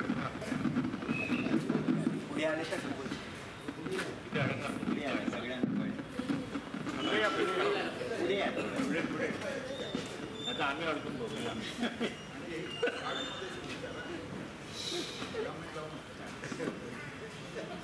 इथे बसून पाहिजे. माझा प्रश्न असा आहे की तुम्ही सांगितलं त्याच्यामध्ये जवळजवळ उत्तर आले, पण तरी सुद्धा माझी जी शंका आहे की आपल्याला जे सुख जे म्हणतात त्या सुखाच्या करता तुम्ही काही पायऱ्या सांगितल्यात. एक म्हणजे समाधान, आनंद आणि सुख. पण समजा ही सापेक्ष कल्पना आहे सुख हे. तर म्हणजे मी मानसशास्त्राचा विद्यार्थी आहे म्हणून पण सांगतो की एखाद्या माणसाला भूक लागली आहे आणि त्याला जर जेवण मिळालं तर त्याला सुख मिळालं, आनंद पण मिळाला आणि समाधान पण मिळालं. म्हणजे तुम्ही म्हटल्याप्रमाणे सापेक्ष आहे की जी आता त्याची जर आणखीन वाढत झाल्या अपेक्षा तर तो दुःखी होणार. म्हणजे पण ह्याच्याकरता काही मर्यादा आहेत का? की अमुक एक केल्यानंतर सुख मिळेल, नाही अमुक एक केल्यानंतर समाधान मिळेल, नंतर आनंद मिळेल आणि सुख मिळेल. या ज्या स्टेप्स आहेत या त्याला काही पिरियड वगैरे आहे का? त्या माणसाची सापेक्षता हेच उत्तर आहे, तेवढं आपण सांगितलं तर बरोबर. सापेक्षता हेच उत्तर आहे. सुख हे बघा, तुम्ही भुकेल्या पोटी आहात, तुम्हाला अन्न मिळालं, तुम्हाला सुख प्राप्त झालं कारण तुमची भूक भागली. समाधान कोणाला मिळालं? ज्यांनी तुम्हाला अन्न दिलं. अन्न देणाऱ्याला समाधान मिळालं, तुम्हाला सुख मिळालं. कारण सुख हे इंद्रियजन्य आहे, समाधान ही आंतरिक भावना आहे. समाधान स्पिरिच्युअल गोष्ट आहे. आणि स्पिरिच्युअल गोष्ट आध्यात्मिक या अर्थाने आहे की जेव्हा आपण व्यक्तीसाठी काहीतरी करतो तेव्हा आपण एका उन्नत स्थितीला जातो, तेव्हा समाधानही मिळालं पण ते देणाऱ्याला मिळालं. आता हे शब्दच्छल किंवा शब्दांचे खेळ नाही आहेत, मला थोड्या थोड्या छटा वेगळ्या आहेत त्याच्यात. हा एक भाग आहे. अजून कोणी? एक सर मला असं विचारायचं होतं की सुखामध्ये आता तुम्ही विविध टप्पे आणि मानसिक म्हणजे इट्स अ माइंड गेम. मनात तुम्ही कसा विचार करता त्यानुसार तुम्हाला सुख मिळणार की नाही मिळणार, की कमी मिळणार जास्त मिळणार हे सिद्ध होतं. पण यातला आपल्या मानवी आयुष्यातला एक महत्वाचा घटक म्हणजे अँगर मॅनेजमेंट. मला असं वाटतं की त्याच्याशी मला तेच विचारायचं तुम्हाला की हे अँगर मॅनेजमेंट, रागावर नियंत्रण फार मला असं वाटतं की दिवसेंदिवस या गोष्टी वाढत चाललेल्या आहेत आणि मग एकदम विचित्र पाऊल उचललं जातं. तर हे मुळात रागावर नियंत्रण ही गोष्ट वयसापेक्ष आहे का? वयानुसार त्याच्यामध्ये बदल होतात का भाग एक? कारण असं आपण बघतो की लहान मुलांना मोबाईल नाही दिला की त्यांना राग येतो, मग ती जेवत नाहीत किंवा अभ्यास करत नाहीत, किंवा मोठ्या माणसांचं आणखी वेगळी कारणं असतात. तर ते रागावर नियंत्रण मिळवणं, सुख मिळवण्यासाठी किती महत्वाचं आहे? आणि त्याच्यामध्ये एस्पेशली आता जी मुलं 5वी 7वी 8वी शिकतायत, शालेय वयात आहेत, तर त्या मुलांनी रागावर नियंत्रण मिळवण्यासाठी काय करावं आणि त्या मुलांवर ते नियंत्रण मिळवण्यासाठी पालकांनी काय पथ्य पाळायला पाहिजे? तुम्ही काही डूज अँड डोंट्स असे सांगू शकता? क्रोध ही एक नैसर्गिक भावना आहे. आपल्या ज्या प्राथमिक भावना आहे, ज्याच्यामध्ये दुःख आहे, आनंद आहे, क्रोध आहे, भीती आहे, घृणा आहे, कुतूहल आहे, ह्या प्रायमरी इमोशन्स आहेत. आपण उत्क्रांत, माणूस जसा उत्क्रांत होत गेला, प्रायमरी इमोशन्स प्राण्यापासून आलेले आहेत. आपला इमोशनल मेंदू, लिम्बिक सिस्टीम, ही प्रत्येक गोष्ट जी प्राथमिक स्वरूपाची भावना आहे तिचं काहीतरी एक कारण आहे, उपयोग आहे, उपयोगिता आहे, अडॅप्टेबिलिटी आहे, ज्याला आपण प्रयोजत्व म्हणतो. क्रोधाचं एक प्रयोजत्व आहे. क्रोध हे कम्युनिकेशन आहे. मुलगा वडिलांवर रागावलेला आहे, मोबाईल पाहिजे म्हणून रागावलेला आहे, म्हणजे त्याच्या इच्छेची पूर्ती झाली नाही हे त्याला कम्युनिकेट करायचं आहे. शिक्षक रागावलेले आहेत कारण त्यांना दिसत आहे की हा मुलगा नीट नाही वागत, हा शिस्त पाळत नाही आहे, हा इतर मुलांना बिघडवेल, त्यांना रागावणं जरुरी आहे. तेव्हा क्रोध ही एक नॅचरल, नैसर्गिक कम्युनिकेशनची करणारी भावना आहे. त्याच्यामुळे सगळा क्रोध वाईट नाही. रागावलं पाहिजे, कारण रागातून कळेल ना त्याला त्याचं चुकलेलं आहे. माझ्यावर कोणी रागावलं तर मला कळतं की हा नाराज झालेला आहे, याची नाराजी दूर केली पाहिजे. एक गमतीचा भाग हा प्रश्न आला समोर म्हणून सांगतो आणि अँगर मॅनेजमेंटच्या टप्प्यावरती जातो. मी एकेकाळी खूप पेशंट पाहायचो. मी अशा ठिकाणी प्रॅक्टिस करायचो की ज्या ठिकाणी खूप पेशंट यायचे. म्हणजे आपल्याकडे कसं अपॉइंटमेंट वगैरे घेऊन येत नाही, डायरेक्टली येतात पेशंट. छोट्या गावामध्ये तरी 100 पेशंट पाहायचो. तर मला पेशंटवर रागवायलाही वेळ नसायचा. पेशंटवर रागावलं का पाहिजे? कारण त्याची चूक आहे, तो वेळेवर येत नाही, गोळ्या बंद करतो आणि मग म्हणतो काय तुझ्या गोळ्याने काही फायदा झाला नाही, मला राग यायचा. पण रागावण्यापेक्षा त्याला रागावणं हे जरुरी आहे, याचं कारण त्याला कळलं पाहिजे की चूक त्याची आहे, डिफॉल्टर झाला तो बरा होणार नाही आहे. तर मी रागावल्याशिवाय त्याला ते कम्युनिकेशन क्लिअरली होणार नाही. मला रागवायला वेळ नव्हता. मग माझ्याकडे एक विजय नावाचा कंपाऊंडर होता.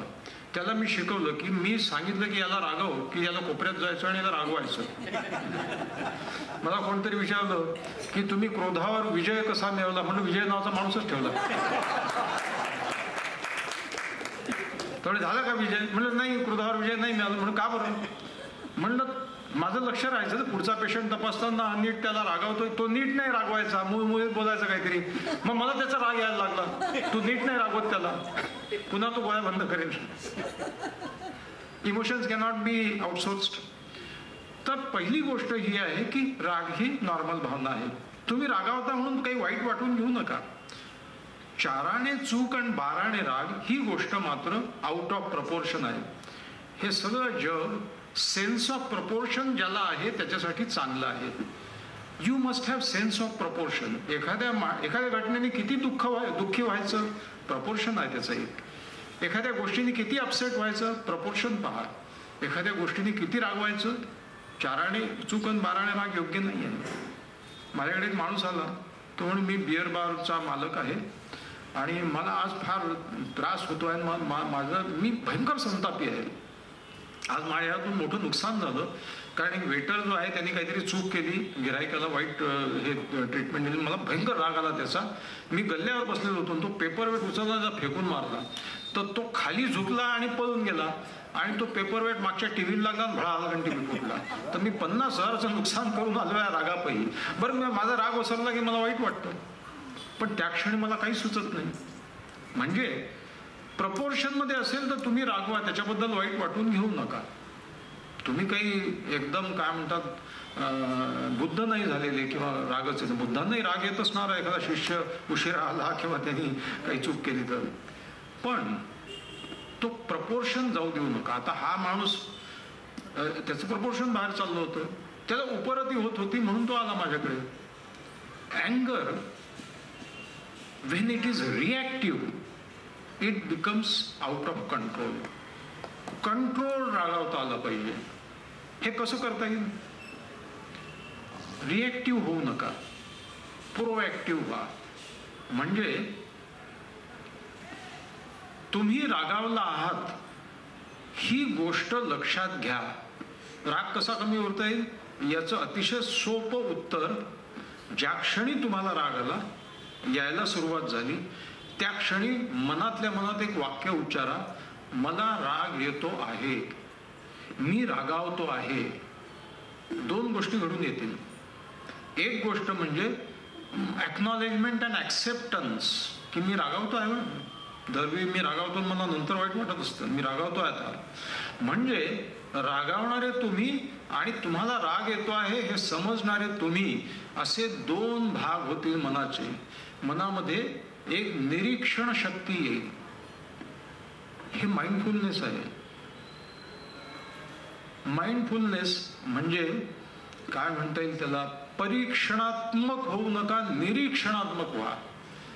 म्हणजे non judgemental acceptance of self. Non judgemental का? रागावणं वाईट आहे चांगलं आहे, हा माणूस वाईट आहे चांगला आहे, ही बाई बदमाश आहे दुष्ट आहे चांगली आहे, कशाचंही जजमेंट करू नका.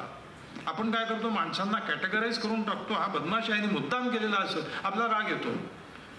ज्या क्षणी आपण नॉन जजमेंटल होतो आणि त्या व्यक्तीकडे व्यक्ती म्हणून पाहायला लागतो, पूर्वग्रह दोष बाजूला करतो, त्या क्षणी आपल्याला त्याच्या रागाचं कुतूहल वाटायला लागतं. एबीपी माझावरची जी मालिका झाली त्या मालिकेचा पहिला एपिसोड पहिल्या सीझनचा युटर्न नावाचा, जर पाहिला नसेल तुम्ही जरूर पहा.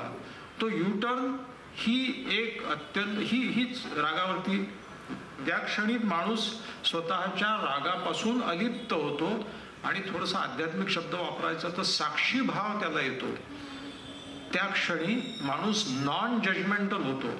समोरचा पेशंट रागावला होता, त्याच्याशी फाईल फेकून दिली, आता तुम्हाला काही उपयोग नाही झाला, मला माझे पैसे परत पाहिजे. आणि नेहमीप्रमाणे डॉक्टरला राग यायला लागला, पैसे परत घ्यायला हे काय दुकान आहे का, आणि काय गॅरंटी देतो का पंखा परत केला आणि पैसे परत केले. आम्ही आमचं ज्ञान वापरलं, नाही लागू पडलं इथे काय गॅरंटी आहे का, हे दवाखाना, हे दुकान आहे का, हे दवाखाना आहे. ज्या क्षणी तो विचार करायला लागतो की हा माणूस रागावलेला आहे, हा माणूस गरीब आहे, ह्या माणसाची काही परिस्थिती वाईट असेल, हा माणूस वेगळ्या मूडमध्ये असेल, मग आम्ही सांगितलं तेच, तुम्ही ज्या क्षणी दुसऱ्या माणसाचा विचार करायला लागता माणूस म्हणून, त्या क्षणी रागाची जागा कुतूहल घ्यायला लागतं. आताच्या सीझनमध्ये एक फार सुंदर एपिसोड आहे. तो एपिसोड आहे निर्मला निर्मिती सावंत रिकामी खुर्ची म्हणून जरूर पहा. त्याच्यामध्ये सुबोध भावेच्या तोंडी एक वाक्य आहे की, निर्मलाताई तुमच्या लक्षात आलं का की आता तुमच्या क्रोधाची जागा करुणेनं घेतलेली आहे. बघा, प्रगल्भ भावना आणि वाईट भावना, चांगल्या भावना. क्रोध ही खालच्या पातळीची भावना आहे, करुणा ही वरच्या पातळीची भावना आहे. माणूस भावनाशील आहे, भावना येणारच, पण त्या भावना प्रगल्भ असायला पाहिजे. क्रोधापेक्षा नैराश्य ही जरा बरी भावना आहे. नैराश्यामध्ये माणूस आत्मपरीक्षणात्मक होतो, तो आक्रमक नाही राहत. त्याच्यापेक्षा करुणा ही वरची प्रगल्भ भावना आहे, त्याच्यापेक्षा आत्मस्वीकार ही अजून वरची भावना आहे. याचं कारण असं की क्रोधामध्ये माणूस क्रियात्मक होतो, प्रतिक्रियात्मक होतो. प्रतिक्रियात्मकता हीच सगळ्या समस्येचं मूळ आहे. बायकोनी तो कंगवा, माझ्याकडे एक पेशंट आला, घटस्फोटासाठी ते आले होते, नवरा वगैरे भांडणं. मग त्या खोलात गेल्यावर मला कळलं, नवरा म्हणाला हिला इतकी वाईट सवय, त्याला ओसीडी होता, इतकी वाईट सवय आहे, केस विंचरते आणि डायनिंग टेबलवर कंगवा ठेवून देते. पण त्यांनी काय होतं, त्या डायनिंग टेबलवर आपण जेवतो, एखादा केस उडत येईल वगैरे, पुसून घे ना डायनिंग टेबल. कितीदा सांगितलं तरी ऐकतच नाही. ज्या क्षणी तुम्हाला तुमची जागा कुतूहलाने घेतली त्या क्षणी राग कमी होईल. ही असं का बरं करते? पुन्हा या सगळ्या गोष्टी त्याच्यामध्ये येतात. विनोद, प्लेफुलनेस, गमतीत एखादा टोला मारा, गमतीत एखादा जोक करा, आणि 4 वेळा सांगून ऐकत नाही, मग काय करायचं? मग काही नाही, तुम्ही वाट पाहायची, तिचे केस विंचरल्याबरोबर तो कंगवा उचलायचा, स्वतःच्या हाताने जागेवर ठेवायचा आणि डायनिंग टेबल पुसून घ्यायचं.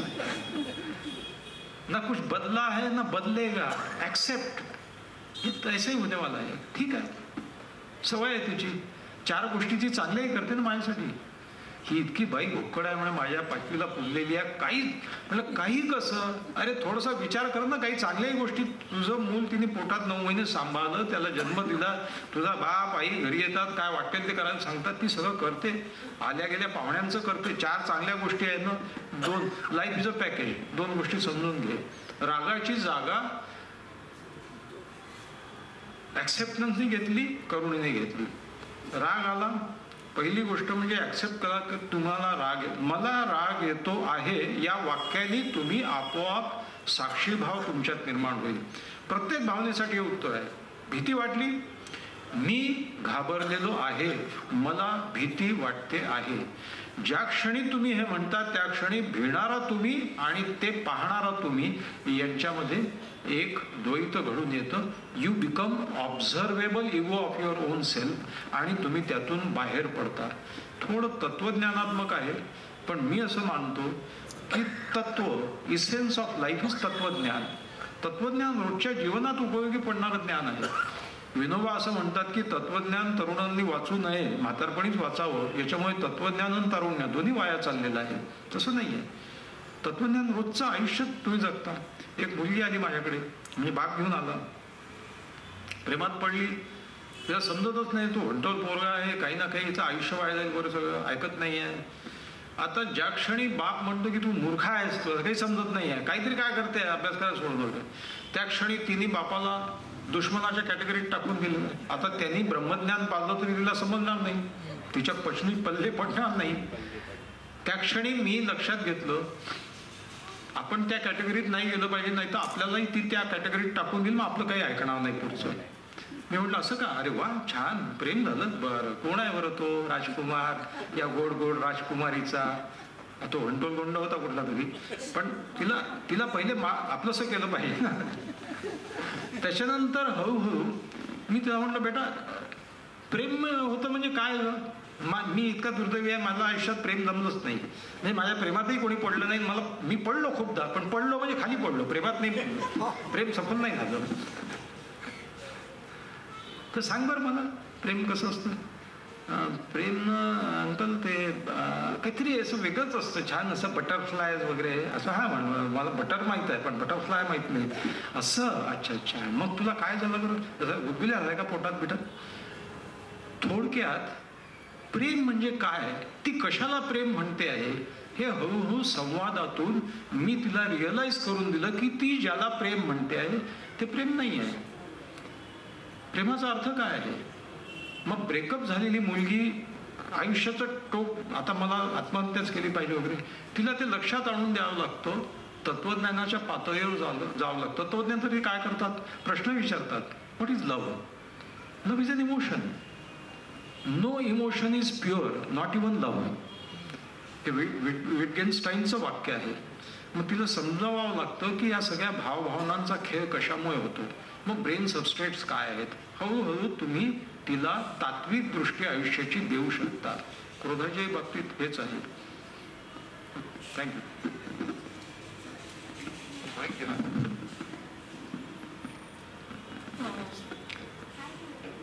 सर जसं तुम्ही या सगळं म्हणजे आजकाल जे मेंटल इलनेसवरती म्हणजे जितकं प्रमाण वाढलं आहे and it's because of the chemical imbalance. How much you can जे तुम्ही जे सांगितलं त्याप्रमाणे just not taking medicines or just maintaining those hormones, just thinking in a positive way, is that really possible? I am not talking about the extreme cases, but like not schizo. Schizo person will have to take the medication and all of that. But acha, in today's time and era, mental illness is gone a little up. म्हणजे therapy घ्यावी लागते लोकांना. I think therapy आणि counselling आणि treatment आणि psychiatrist has become part and parcel of today's people's life. तर म्हणजे हे पॉझिटिव्हिटीवर आपण जितका आपण विचार करू किंवा त्या दृष्टीने जाऊ, is it really going to help people who are like little affected on mental illness spectrum, or is it like for some people it is that chemical balance has to be imbalance has to be maintained through the medicines? So प्रश्न लक्षात आला? I hope you got my हा, question. माझ्या लक्षात आला. तो Thank you असा so आहे much. की औषधांची गरज केव्हा आहे, नुसते समजावण्याची गरज आहे का, आणि समाजामध्ये सगळ्या समस्या असतात. समस्या आणि विकार म्हणजे डिस्फंक्शन आणि डिझीज दोन वेगळ्या गोष्टी आहेत. पहिली गोष्ट अशी आहे की मानसिक समस्यांची व्याप्ती अमर्याद आहे. घरामध्ये माणसामध्ये इथे या समूहात एकही माणूस नसेल, इन्क्लुडिंग माय सेल्फ, की ज्याला समस्या नाही आहे. आह वो दिल ना सुबुरी ही जिंदगी है दिल की, आह वो दिल जो ना सुबूर नाही. नासुबुरी म्हणजे बेचैनी, अस्वस्थता हा माणसाचा स्थायी भाव आहे. हिंदीमध्ये मृत्यूला एक फार छान वाक्य आहे की देर रात वो शांत हो गए, म्हणजे ते वो मर गए, मरण पावले, निधन पावले, शांत हो गए. कारण ती शांती तेव्हाच येते जेव्हा तो मरण पावतो. जो माणूस जिवंत आहे तो अशांत आहे कुठल्या ना कुठल्या कारणामुळे. त्या अशांततेची व्याप्ती कमी जास्त असेल. जे टोकाचे अशांत आहे ते आपण त्यांना वेडे म्हणतो क्रूढार्थाने. पण अशा अनेक समस्या आहेत. दिवाकरांची नाट्यछटा होती, इस्पितळा बाहेरचे वेडे. खूप लोक विक्षिप्त असतात, खूप लोकांना समस्या असतात, खूपशा समस्या नातेसंबंधात निर्माण होतात. तेव्हा समस्यांची व्याप्ती म्हणजे जगभरच आहे, पहिली गोष्ट. दुसरा प्रश्न, औषधोपचाराची गरज केव्हा, मानसोपचाराची. आणि हे पॉझिटिव्ह थिंकिंग नावाचा जो नवीन फॅड निघाला आहे. आजकाल मोटिवेटर्स फार झालेले आहेत. पॉझिटिव्ह थिंकिंग, पॉझिटिव्ह कसलं? या जगामध्ये इमोशन, निगेटिव्ह काय पॉझिटिव्ह काय, इमोशन्स आर इमोशन्स. क्रोध ही सुद्धा एक काम करणारी काहीतरी भावना आहे, तिचंही काही उपयुक्तता आहे, जसं डिप्रेशनची उपयुक्तता आहे. माणूस 24 तास आनंदी राहील का? पागल म्हणेल ते कोणतरी त्याला. छोट्या गोष्टीने निराशा आली पाहिजे, येते, नॅचरल आहे. मी अमुक ठिकाणी गेलो, काम झालं नाही, उदास वाटलं, निराश वाटलं, भावना आहे ती. भावना स्पेक्ट्रम आहे ना, एक काही फिक्स पॉईंट नाही आहे. तेव्हा समस्या अमर्याद आहेत. या समस्यातून सुटण्यासाठी लोकांना मार्गदर्शन मिळालं तर नथिंग लाईक दॅट. ज्या समस्येची झुंज घेत मी माझं आयुष्याची 5-10 वर्ष खराब उगाच कशाला करून घ्यावे जर मिळत असेल तर. दुर्दैवाने भारतामध्ये मनोविकार तज्ञांची संख्या फक्त 8,000 आहे. 140 कोटी लोकांसाठी फक्त 8,000 म्हणून. आता तो भाग वेगळा. काउन्सिलर तर अजून कमी आहेत. आणि हे जे गल्लोगल्ली काउन्सिलर आहेत हे पेव फुटलेलं आहे. काही हे नुसते समजावतात जनरल, जाऊ द्या चालत राहते. हे काही काउन्सिलिंग नाही. काउन्सिलिंग एक शास्त्र आहे आणि ट्रेंड काउन्सिलर कमीच आहेत. मला एका मोठ्या काउन्सिलरने विचारलं, सर आमच्याकडे डायरेक्टली डिप्रेशनचे पेशंट येतात, त्यांना औषधांची गरज आहे की नाही, कसं ठरवायचं? म्हटलं आता 10 वर्ष तू अनेकांचा बट्ट्या ओळखला, आत्ता विचारते मला.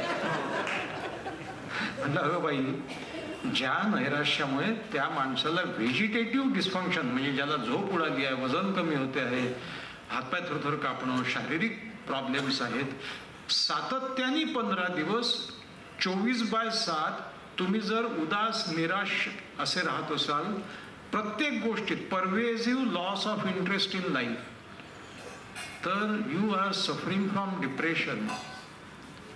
भूक लागणे, भूक उडून जाणे, अति झोप लागणे, झोपच उडून जाणे, सगळ्या गोष्टी आणि आत्मघाताचे विचार येणे, हे सगळे डिप्रेशनचे लक्षण आहे.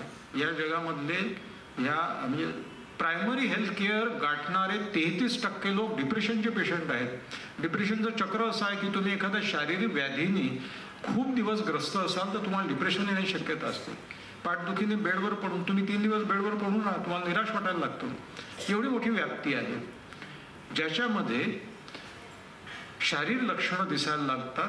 त्यांना औषधोपचाराची नितांत गरज आहे. एक महत्वाची गोष्ट सांगतो तुम्हाला, मेंदू, मन, भोवताल, बायो, सायको, सोशल हे मॉडेल आहे. बायोलॉजिकल म्हणजे आपल्या मेंदूचे विद्युत रासायनिक प्रक्रिया म्हणजे मन, तर मेंदूतले रसायन न्यूरोट्रान्समिटर्स. मन म्हणजे त्या रसायनाच्या इंटरॅक्शनतून जे निर्माण होतं, जे ॲबस्ट्रॅक्ट असतं, अमूर्त असतं, ते माणसाचं मन, मनाची सायकोलॉजी. आणि तिसरं सगळ्यात महत्त्वाचा घटक भोवताल, कारण त्याचाही तुमच्यावर परिणाम होत असतो. ह्या तिन्हीचं संतुलन बिघडलं की मानसिक विकार निर्माण व्हायला लागतात. म्हणजे समस्या असतील किंवा विकार असतील त्याचं योग्य विश्लेषण करून. काही लोकांना फक्त काउन्सिलिंगचा उपयोग असतो. नवरा बायको भांडणं होतात आहेत, औषधं खाऊन थोडी कमी होणार आहेत. त्याला हे घ्यावं लागेल ना, नाही तर खा तू एक गोळी आणि मग एकदम प्रेमच प्रेम सगळ्या, असं नाही आहे. आनंदासाठी काही गोळी नाही आहे. त्यांना काउन्सिलिंग जरुरी आहे. पण ते ठरवणार कोण? सायकियाट्रिस्ट. मगाचं उदाहरण दिलं मी. नवरा बायको भांडायला आले आणि भांडत आले, मॅरिटल डिसहार्मनी, मॅरिटल कॉन्फ्लिक्ट. मी तेव्हा तपासलं, तेव्हा पाहिलं 4 महिने ते काउन्सिलरकडे जात होते. काउन्सिलर आपले, तुम्ही असं करू नका, हो तुम्ही तसं करू नका, तुम्ही एक पाऊल मागे घ्या, तुम्ही एक. त्यांनी काही होत नव्हतं. मग ते आल्याच्या नंतर मी पाहिलं की हा नवरा काय म्हणतोय, वाईट ही केस विंचर कंवा त्याच्यावर ठेवते. मग काय झालं त्यांनी?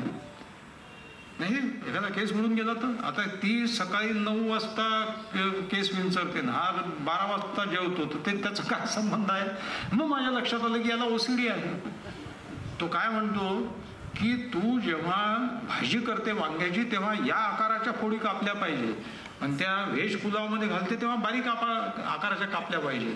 एक दिवशी ती म्हणाले मी बटर लावायचं ब्रेडला, लोणी लावायचं, तर तो चमचा उचलला आणि त्यांनी लावायला लागले. तर इतके रागावले म्हणे, बटर हे चाकूनीच लावलं पाहिजे, चमच्याने. आता नाही आहे चाकू, तो कुठे शोधत बसू, या चमच्याने लावलं. याने काय फरक पडणार आहे? त्या बायकोशी समजत. मला लक्षात आलं याला OCD आहे. त्याची OCD दुरुस्त केली, प्रॉब्लेम संपला. सायकियाट्रिस्ट ठरू शकतो. कुठे कुठे गोळ्याचा उपयोग असतो, कुठे कुठे फक्त काउन्सिलिंग जरुरी आहे. मुलं परीक्षेत अपयशी होतात, त्यांना काउन्सिलिंग जरुरी आहे. एखादा मुलगा असा असतो की त्याची झोपही उडून गेली आहे आणि तो तणावात आहे, एखादी गोळी उपयुक्त होऊ शकते. गोळ्यांनी तुम्ही you become amenable to psychotherapy in counselling. त्याच्यामुळे गोळ्याचा उपयोग आहे, कारण शेवटी ब्रेन इज अ सबस्ट्रेट. विस्तृत सांगाल तर मी आपले आभार मानतो. थोडंसं आणि विस्तृत या दोन्ही गोष्टी आत्मानंदासाठी मारक आहेत. आत्मानंद हे मघा मी जे विवेचन करत होतो, ॲक्सेप्टन्स. माझ्या दृष्टीने तर ॲक्सेप्टन्स इतका मोठा भाग जीवनात दुसरा कुठलाच नाही. आत्मानंद ह्या प्रश्न चांगला आहे. याचं कारण असं आहे की तुम्ही मनातून आतून तर पाहिजे ना. म्हणजे मी नेहमी असं म्हणतो की तुम्ही सकाळी TV उघडा, 32 चॅनलवर 36 बाबा या गोष्टीवरती प्रवचनं झोडत असतात. समोर 1000 लोक असतात आणि प्रवचन संपलं की असं असं करून उठतात आणि आपल्या कामाला लागतात आणि तेच धंदे करायला लागतात. माणूस आतून बाहेर बदलतो, बाहेरून आत बदलत नाही. त्याच्यामुळे उपदेश डोक्यावरनं वाहून जातो. जेव्हा तुम्ही ठरवाल तेव्हाच तुम्ही आनंदी व्हाल. आतून आनंदी असणं ही खूप चांगली अवस्था आहे, पण ती यायला जी मॅच्युरिटी, जी प्रगल्भता लागते, ती प्रगल्भता इमोशनल लिटरसीने येते, भावनिक साक्षरतेने येते. आपल्या भावनांची आंदोलनं जो माणूस ओळखतो तो अंतर्यामी आनंदी असतो. त्याच्यासाठी खूप मोठी साधना लागते. मी असं नेहमी म्हणतो की विवेकाचा रियाज असतो. तुम्हाला एका दिवसात गाणं येईल का? नाही. गाणं रोज शिकावं लागेल, रोज स्वर लावून पाहावं लागेल. कुत्राही भुंकायला लागला, आता खूप वेळ झाला. तेव्हा नाही हो थांबतो रे बा. तर सांगायची गोष्ट अशी की शेवटी विवेकाचा एक रियाज असतो. मी जे जे सांगतो आहे ते मी परिपूर्ण नाही आहे. मी अजूनही अंगावर खेकसतो एखाद्या वेळेस कंपाऊंडरच्या. पण मी म्हणतो की ठीक आहे, मी माणूसच आहे. मी जे पूर्वी 4 वेळा करायचो ते एकदा करतो, प्रगती आहे. माणूस शिकत राहतो आयुष्यभर. एका दिवसात नाही जमणार तुम्हाला. एका दिवसात काही नवरा बायकोचे भांडणं संपून लगे हम तुम युग युग से ये गीत मिलन के गाते रहेंगे म्हणून कोणी म्हणणार नाही. ते सिनेमात खोटं असते, आयुष्यात ते नसतं. मग एक फार छान मुद्दा तो मांडून टाकतो, कारण अश्विनची माझं बोलणं होत होतं की ते लहान मुलांसमोर आईवडिलांनी भांडायला हरकत नाही, कारण घरात भांडणं होणारच. पण मुलांसमोर जर भांडत असाल, शक्यतोवर भांडू नका. मुलांसमोर भांडू नका. बेडरूमचं दार लावा आणि एकमेकाचे झिंजा उपटा, पण मुलांसमोर नको. मुलांसमोर जर भांडणं होत असतील तर त्या भांडणाचा सामंजस्याने निसरा होताना मुलांना दिसू द्या. त्या भांडणाचा शेवट अगं तू असं म्हणाली का, बरं ठा माझं डोकं काम करत होतं, बरं ठीक आहे आता इट्स ओके. मुलांना समजू द्या की आपले आई वडील भांडतात पण समेट करून घेतात, ऍडजस्ट करून घेतात. मुलांना ही शिकवण. मुलं ही जिवंत CCTV कॅमेरे आहेत. CCTV कॅमेरा दृश्य टिपतो, भावना नाही टिपत. पोट्टे पूर्ण भावना टिपतात, ते डोक्यात ठेवतात. हे जिवंत CCTV कॅमेरे आहेत, बारीक लक्ष असते त्यांचं. माझा नातू एक दिवशी म्हणाला, नंदू आजोबा तू आहे आणि तुझं नशीब आहे. म्हणजे हे तर मान्य आहे मला, पण तुला हे कोणी बोलायला लावलं? तर त्याची आई त्याला रागवायची, अभ्यास करत नाही ना, जा तू आहे आणि तुझं नशीब आहे. आता तो जो भेटेल त्याला म्हणत, मीना आजी तू आहे आणि तुझं नशीब आहे. मुलं फार अत्यंत सेन्सिटिव्ह CCTV कॅमेरे आहेत जे भावना सुद्धा टिपतात. तेव्हा ह्या गोष्टी आपण जो प्रश्न आत्मानंदाचा आहे, त्या आत्मानंदाशी शेवटी माणसाला खूप तयारी करावी लागते. तो एक रियाज आहे आणि तो वरचेवर माणसाने करत राहायला पाहिजे. तुम्ही त्याच्यात कधी चुकाल, कधी येईल, पण प्रयत्न करत राहाल तर तुम्हाला ती अंतर्यामी आनंदाची दृष्टी येईल. मग तिथे भांडणं वगैरे सकू वरवरचा लेवल भांडणाचा राहील, नाराज झाल्याचाही राहील, पण अंतर्यामी तुम्ही शांत व्हा निश्चित. डॉक्टर, पुन्हा एकदा तुम्हाला सर्व श्रोत्यांच्या वतीनं मनपूर्वक धन्यवाद देतो आणि आजचं व्याख्यान या ठिकाणी संपलंय असं मी जाहीर करतो. धन्यवाद.